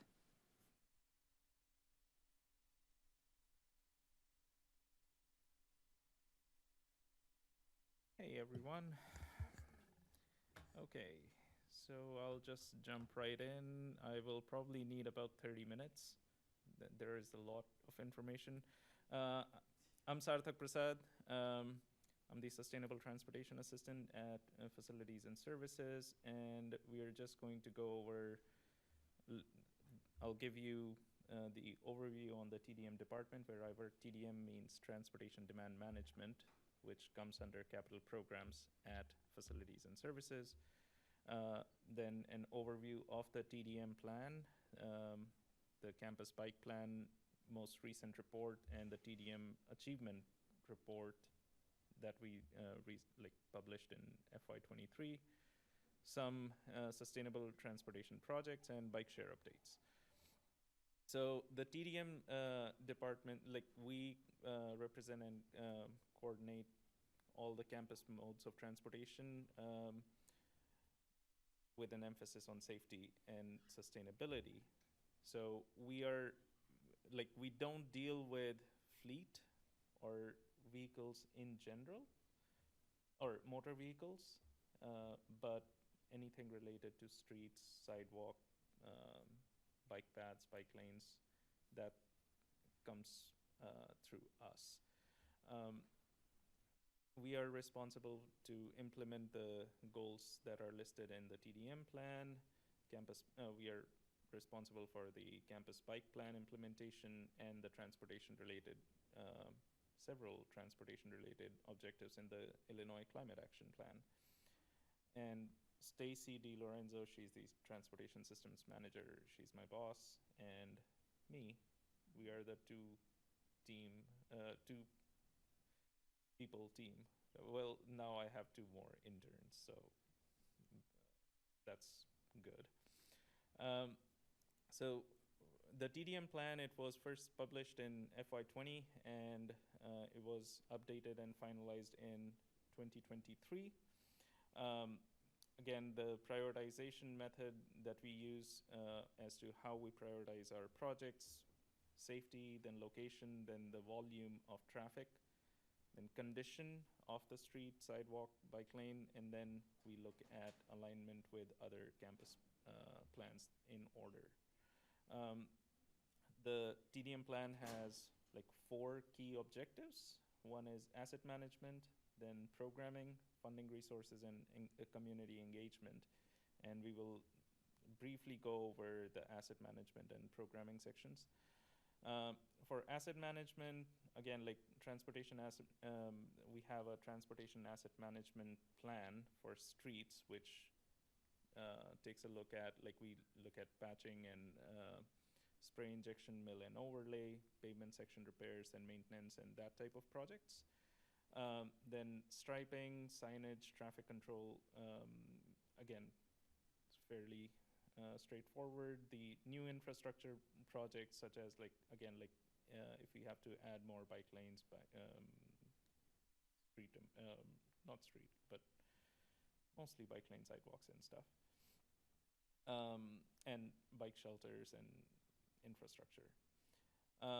Then projects related to existing infrastructure. This is something that we I wanted to highlight here. One of the things that we are working on currently is we are trying to update the maintenance matrix with City of Champaign, City of Urbana, and Village of Savoy. We are trying to develop a new maintenance matrix with Village of Savoy. That'll be a 3-line item, maybe 3-line item document, but it's important that we have one. So again, with City of Urbana and Champaign, we have had initial discussions. We're still waiting to move forward, but I'm sure we will soon. Using all that information, using the maintenance matrix. So the maintenance matrix has information on all the streets that are in the university district and who's responsible for what. So let's say we're talking about Green Street between, let's say, Matthew and Wright Street. So City of Urbana is responsible for the street, but who's responsible for landscape? Who's responsible for sewer? Who's responsible for snow removal? All those things are in the maintenance matrix, and that's what we are trying to accomplish here for the entire university district. So using the existing maintenance matrix, we have actually we've started to create this division of responsibility map for all pavement within university district. And that includes sidewalk, bike path, and street infrastructure. And again, like, it's a GIS map, it's in draft condition, we are currently vetting it, and hopefully whenever it is available, it'll be shared with the community. Other things that we do include maintenance of bicycle infrastructure, sidewalk infrastructure, and we have several eco counters. These are the automatic bicycle and pedestrian counters that we have currently at 5 campus locations, 2 on each side of the street, and I've actually purchased 14 more. Problem is, so the city of Champaign, I'll talk more about it later. But other than that, like, we've had some funding related to ADA right-of-way improvement projects, and that's something that we have been working on for the last couple of. For programming, we look at all the traffic closures that are impacting university traffic. We encourage active mode of transportation. We look at, again, like, any programming related to active transportation, so bike month, bike-friendly university applications, green fleet, all those things come under us. I actually work with a lot of students, faculty, and staff on research projects or in class advisory role and other things. So those are the major programming and asset management goals that we have in our TDM plan. In 2023, we published reports on campus bike plan that, like, the 2014 campus bike plan, we published a progress report. We do that every year. And same thing with TDM plan, we published a achievement report, and I'll give you highlights from both of those. We are currently working on updating our campus bike plan, and it is set to be published in 2024. I'm not going to talk about that in today's meeting because that's going to take, like, a lot of time. So, but I will be presenting something related to that in spring. So just to go over some of the highlights from bike plan report, the bike fee, which is a student-initiated fee, so students pay $1 per semester per student per semester. That goes towards bicycle programming and infrastructure. So that was approved for fiscal year 24, and I'm currently awaiting approval for fiscal year 25. Then we conducted a mode choice survey in 2022, and I will actually go over some of the results from there. Some bike racks were installed. We removed the abandoned bike path by Springfield Avenue and replaced it with a 10-foot wide shared use path, and we received several SSC funding. For TDM achievement report, in fiscal year 20, we actually had received like $4.5 million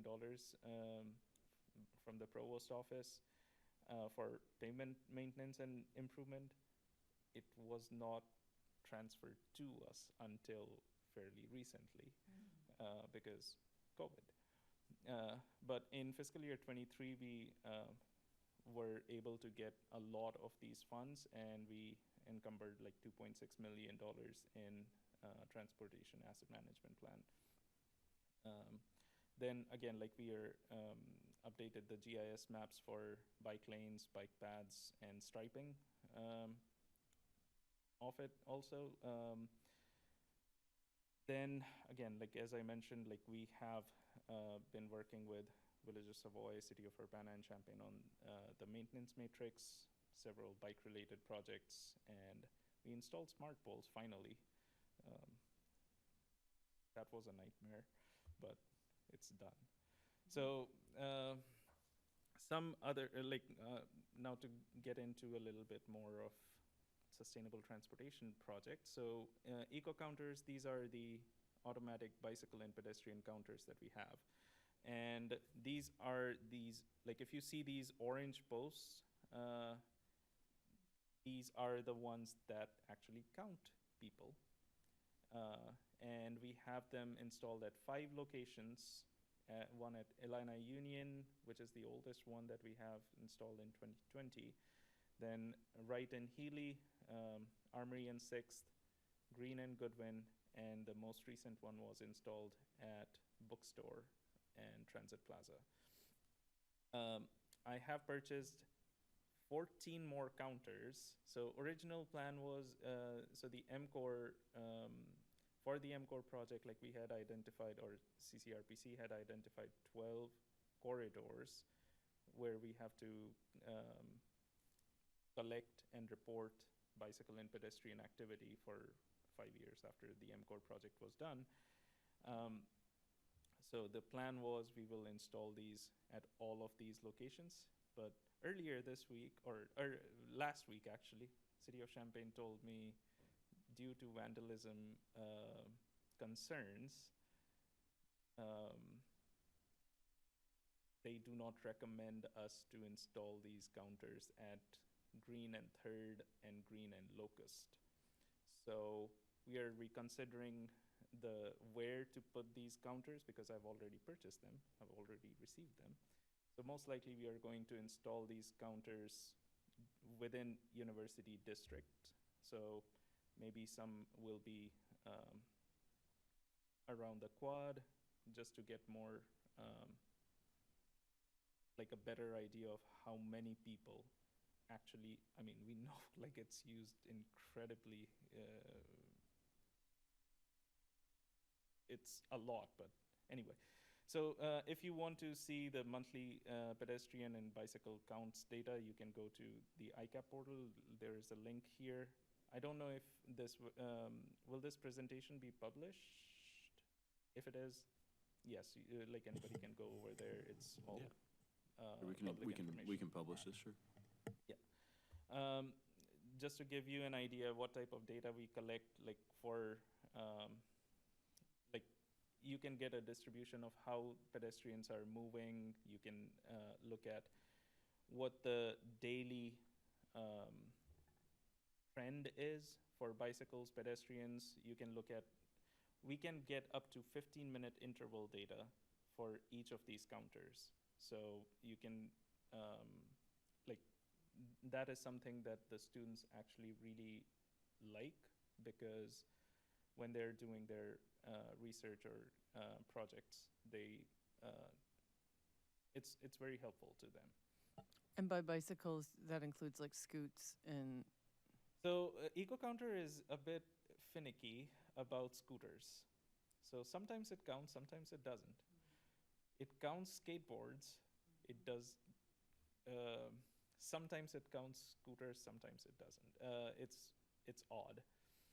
But one thing is, the bicycles are only counted if you're in the bike lane.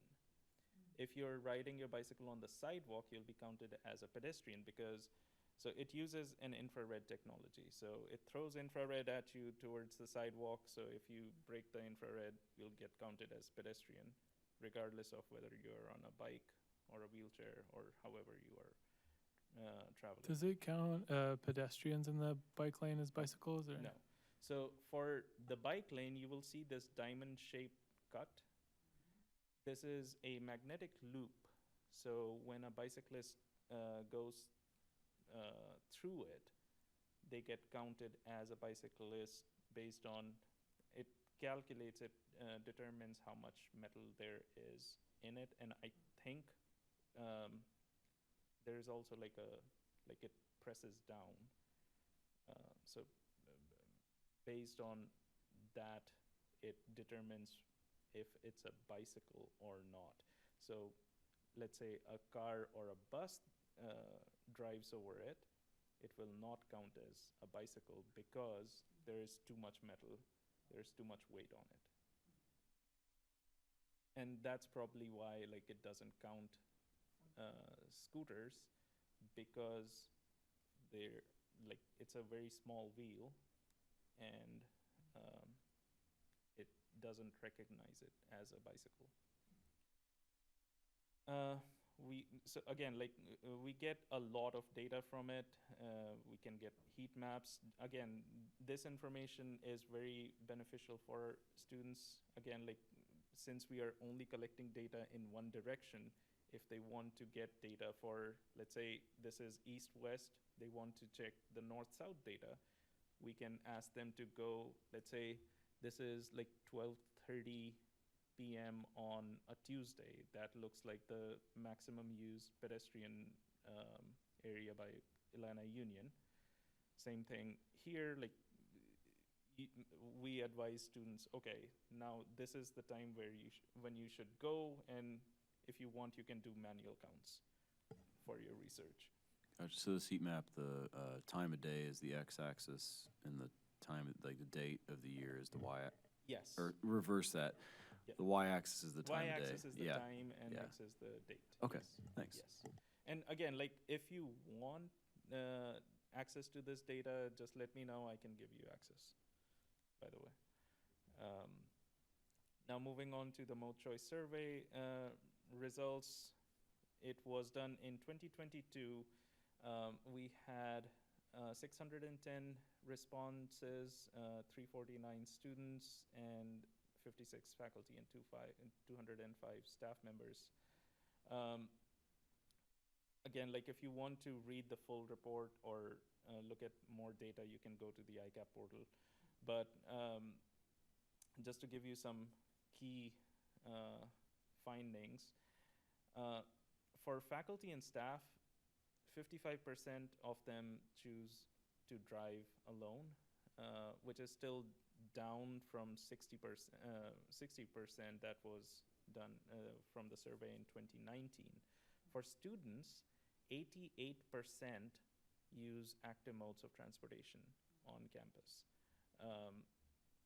And I mean, walking is again like the biggest or the most used mode of transportation. But buses, students who walk usually take the buses also, and like, so we can assume like more than like 70%, 75% of the students are actually using the bus system or walking as their primary mode. In general, students, the average commute is about 1.5 miles for students. For faculty, it's about 4.2, and for staff, it's like 7 miles, 7.5 miles. Similarly, like we had also asked them, like, what are your top 3 preferred modes of transportation? So for faculty and staff, again, driving alone is the most preferred, then taking the bus, and then personal bicycle. For students, the obvious choices, walking, biking, and buses. Interestingly, one thing that we did see in this was VO did not get a lot of love from students in this report, but we do know like VO do get a lot of use, but for some reason we did not get much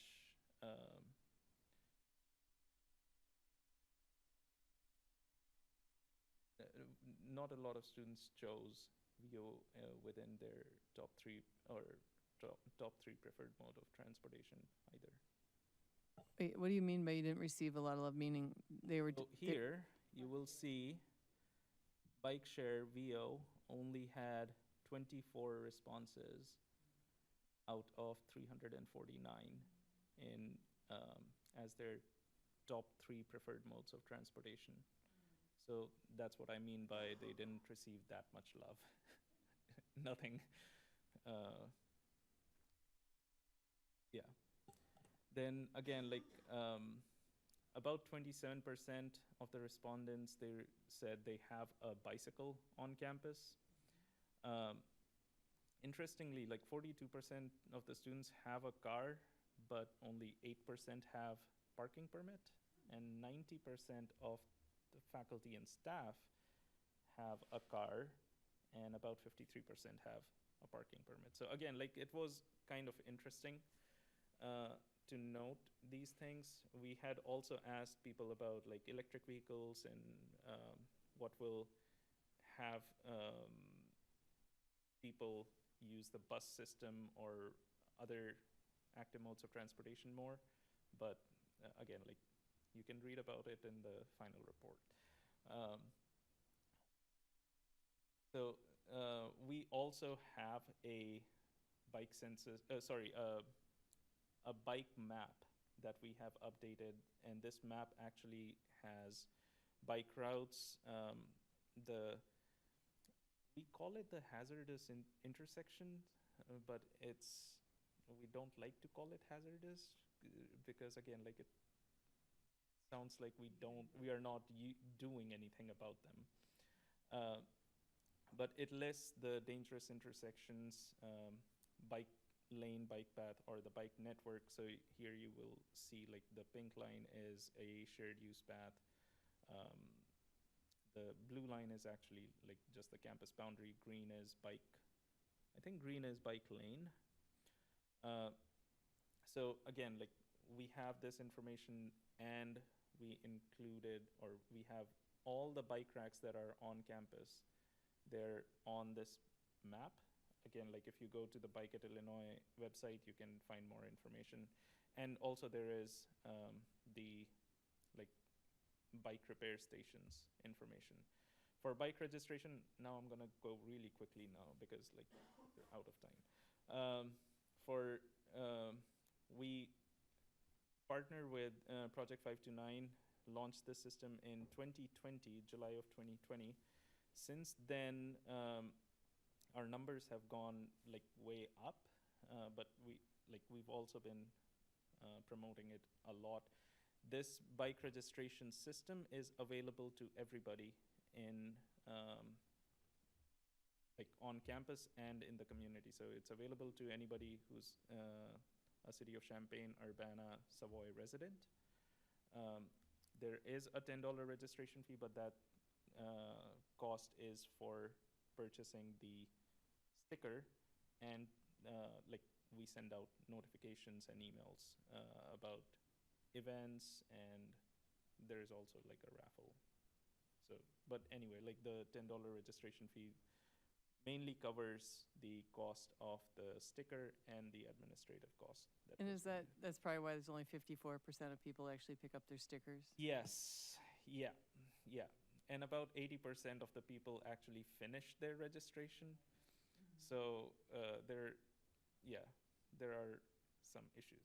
So this is what I was talking about again. Like when we updated our map, we also updated the bike repair stations on the map. So these yellow dots or yellow squares are the bike repair stations. Currently, we have 17 on campus. 8 are located within housing facilities, and we just installed we installed 5 new locations, or sorry, 5 new bike repair stations. So now like FNS manages the remaining 9. Is there a reason Yes. why the 2 dots were red right here? Is that? These red dots, these are the dangerous intersections that I was talking about. So one is Lincoln and Oregon, and one is Lincoln and, is it Michigan? Michigan or Iowa, yeah.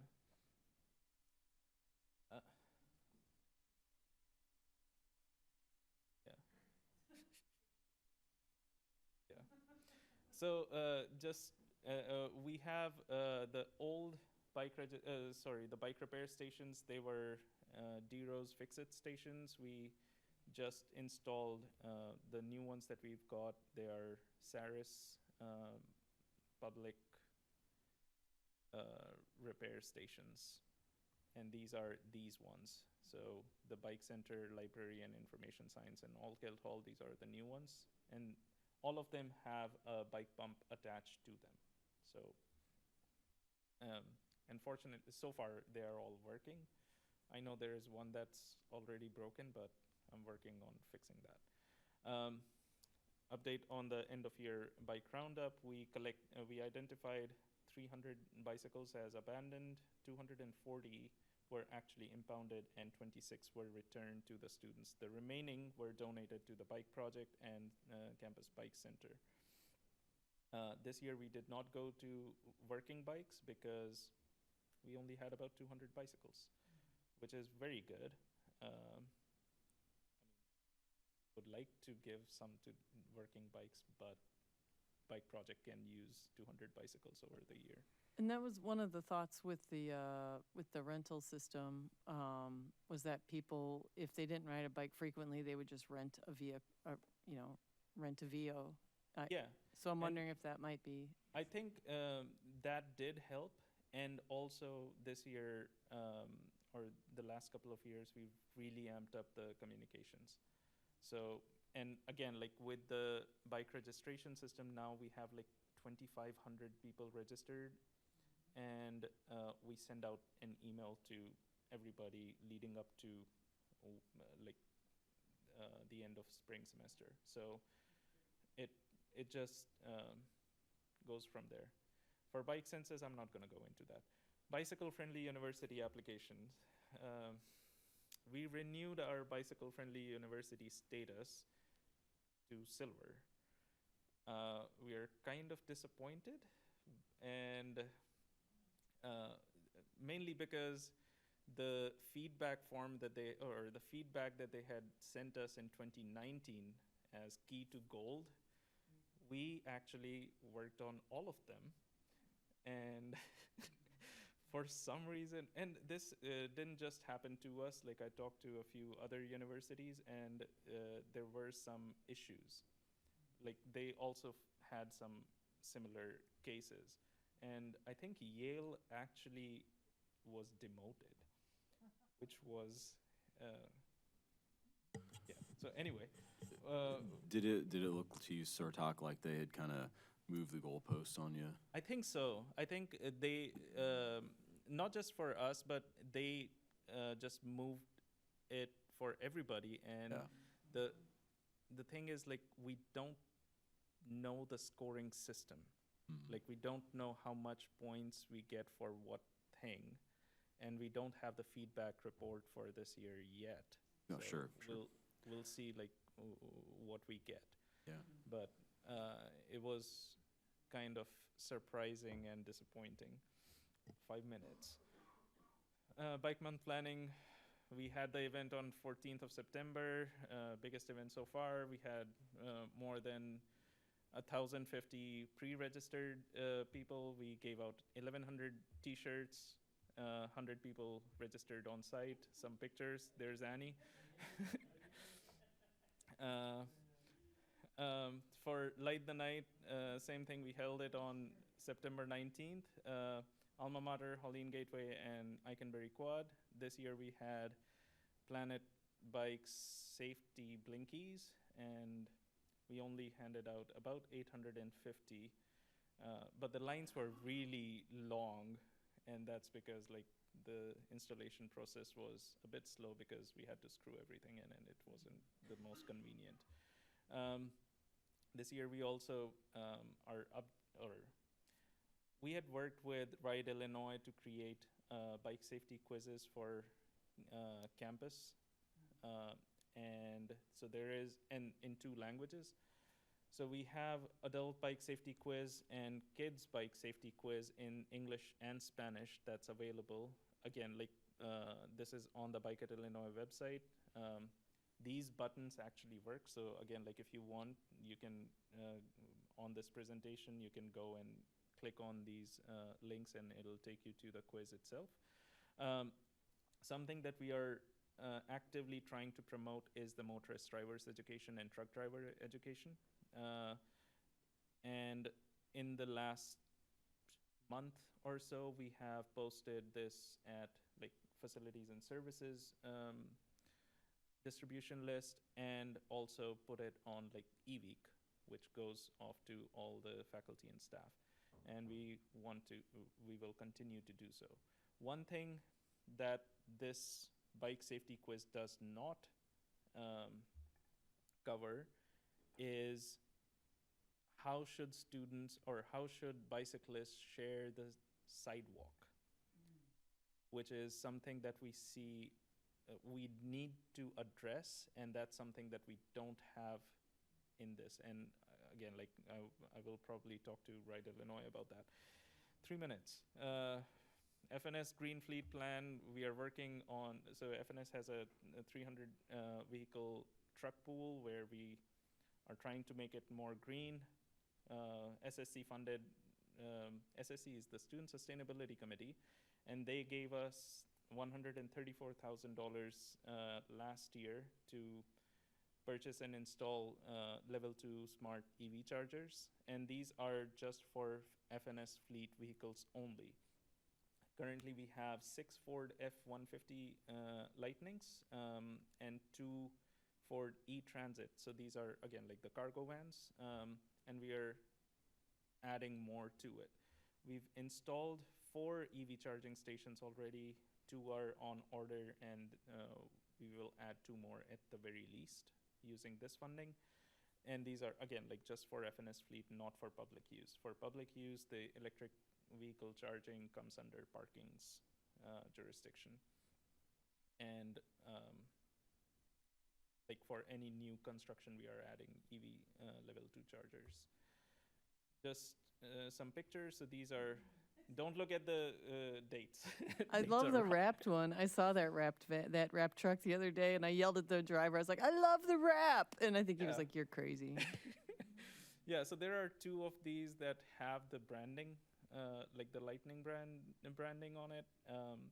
And I think the cargo van also has paint on it. Some SSC funded projects, we did the Strong Town, like in FY23, we did the Strong Towns, the curb cut improvement project that's at Main and Matthew. It's currently underway, or maybe it's completed. I don't know for sure, but I know they cut the curb and they're working on it. So that's the shared use path that runs east-west on I was Main going to Street. ask about that. Yes. So, wait, this is old information. We do have a design. We are actually working on it. It's, yeah, so there is that. And for bike share updates, with VO, we have 750 bicycles that are allowed. We've renewed VO's contract for 5 years. And for Bird, we are working on a contract with them. Only Class 1 e-bikes will be allowed, 500 bike fleet limit. And City of Champaign, they already have given them license. And that's why you may have seen some Bird bikes on campus, which they are not allowed to at this point. And they've already heard from me several times. And I think the City of Urbana is working on a contract with them also. So maybe in spring, Bird will be here too. They're a bit more expensive though, like almost twice as expensive as VO, but we don't have a say in that. And that's all. I'm sorry I took so much Thank you. time. And Thank there- you. This has been just a fire hose of information tonight. Can I ask for a motion to give us, 5 more minutes for announcements, but we'll say 10 just in case. Yeah. So I- moved? Okay. I'll second that motion. Okay, all in favor? Aye. Aye.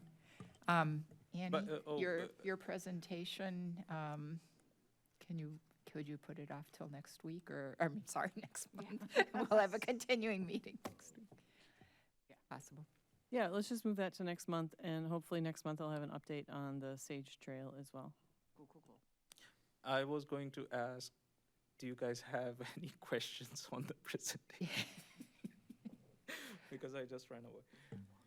And we'll put the presentation on our website, because it's a little too large to email to the group. We'll get that up. Like I said, it was just a fire hose of information. There was so much there to digest. Well, It's, that's it. I go straight through that east to west on Matthew, and I just pulled it up to say, yes, it's Matthews. And it didn't, I mean, like they've been doing stuff, but they've been digging in deep. I figured it was not the curb cut. Yeah, so there was I think a chilled water project in there too. So they were working on that, but they had already cut the curb, and they're working on it. They haven't cut the curb yet. No, they have definitely The done that. concrete is still there. Yeah, concrete is there. They're going to fix it. They're going to make it a. That's the one in front of the NCSA, right? Hydro.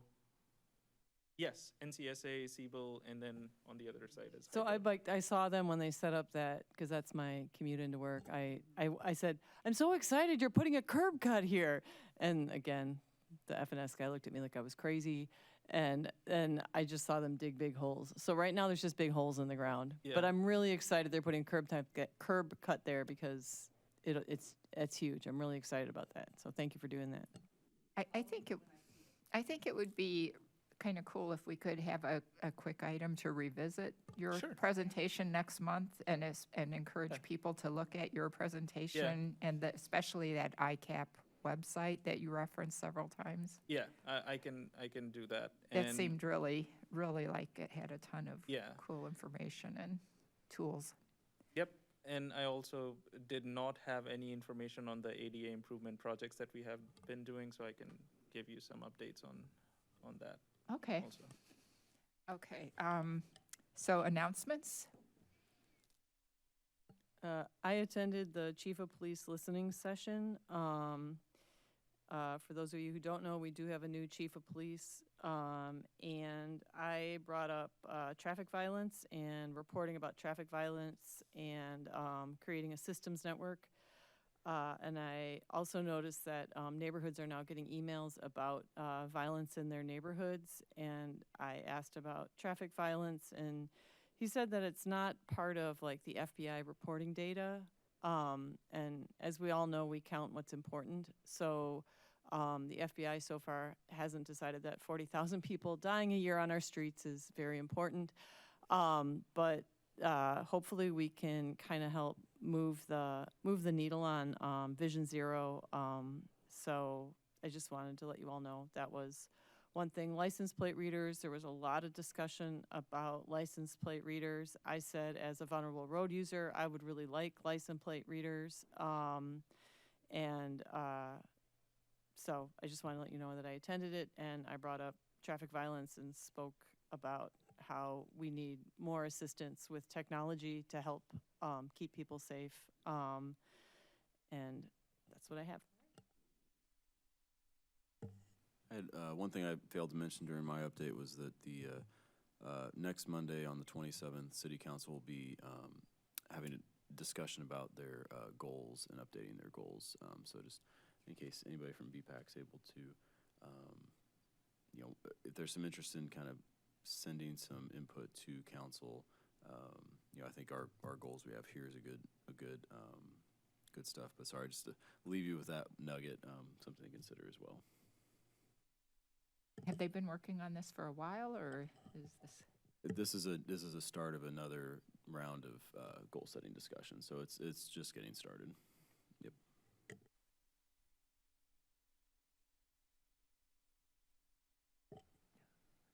Okay, future topics? Anyone want to throw in something, or we can also have a call later in the month? I can do and I don't want to give you guys like an overview of the ICAP portal because that'll be too much, but I can give you like the transportation-related projects that we have on the ICAP, and the ADA improvement project updates.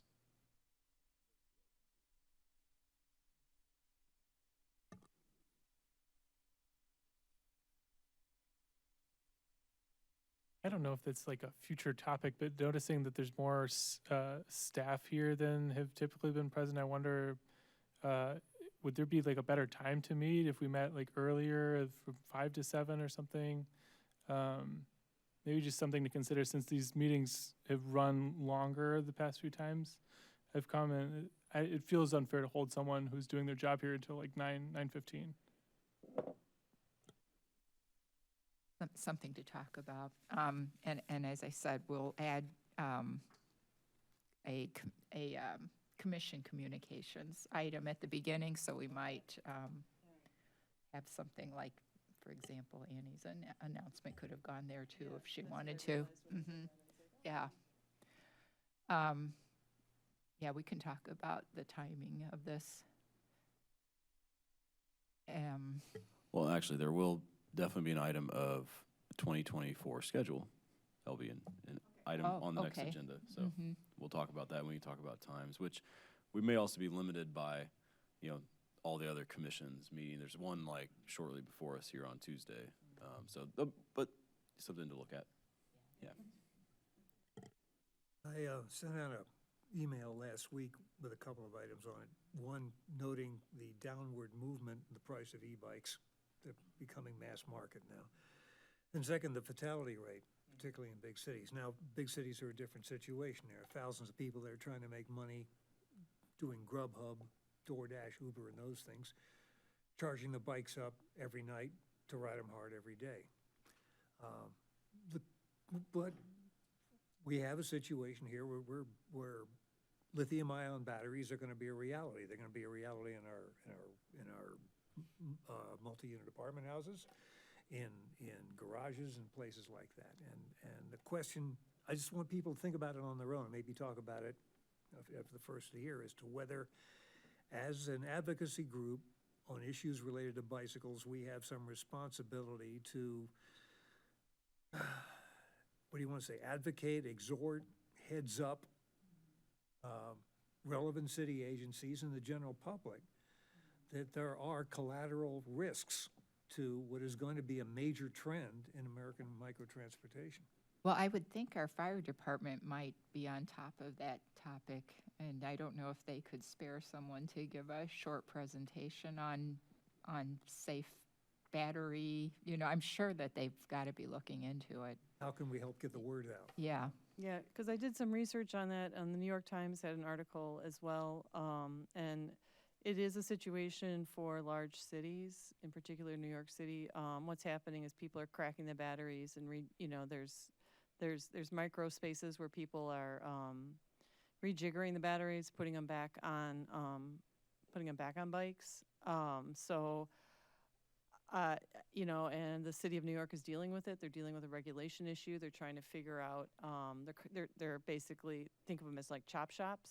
They're shutting down the chop shops. So I think it's something to be aware of, but currently, like, microwaves cause as many fires as e-bikes. So I don't know, we haven't pulled microwaves out of the dorms yet. And a lot of people who use wheelchairs use these batteries, and they're allowed to recharge them in their dorms.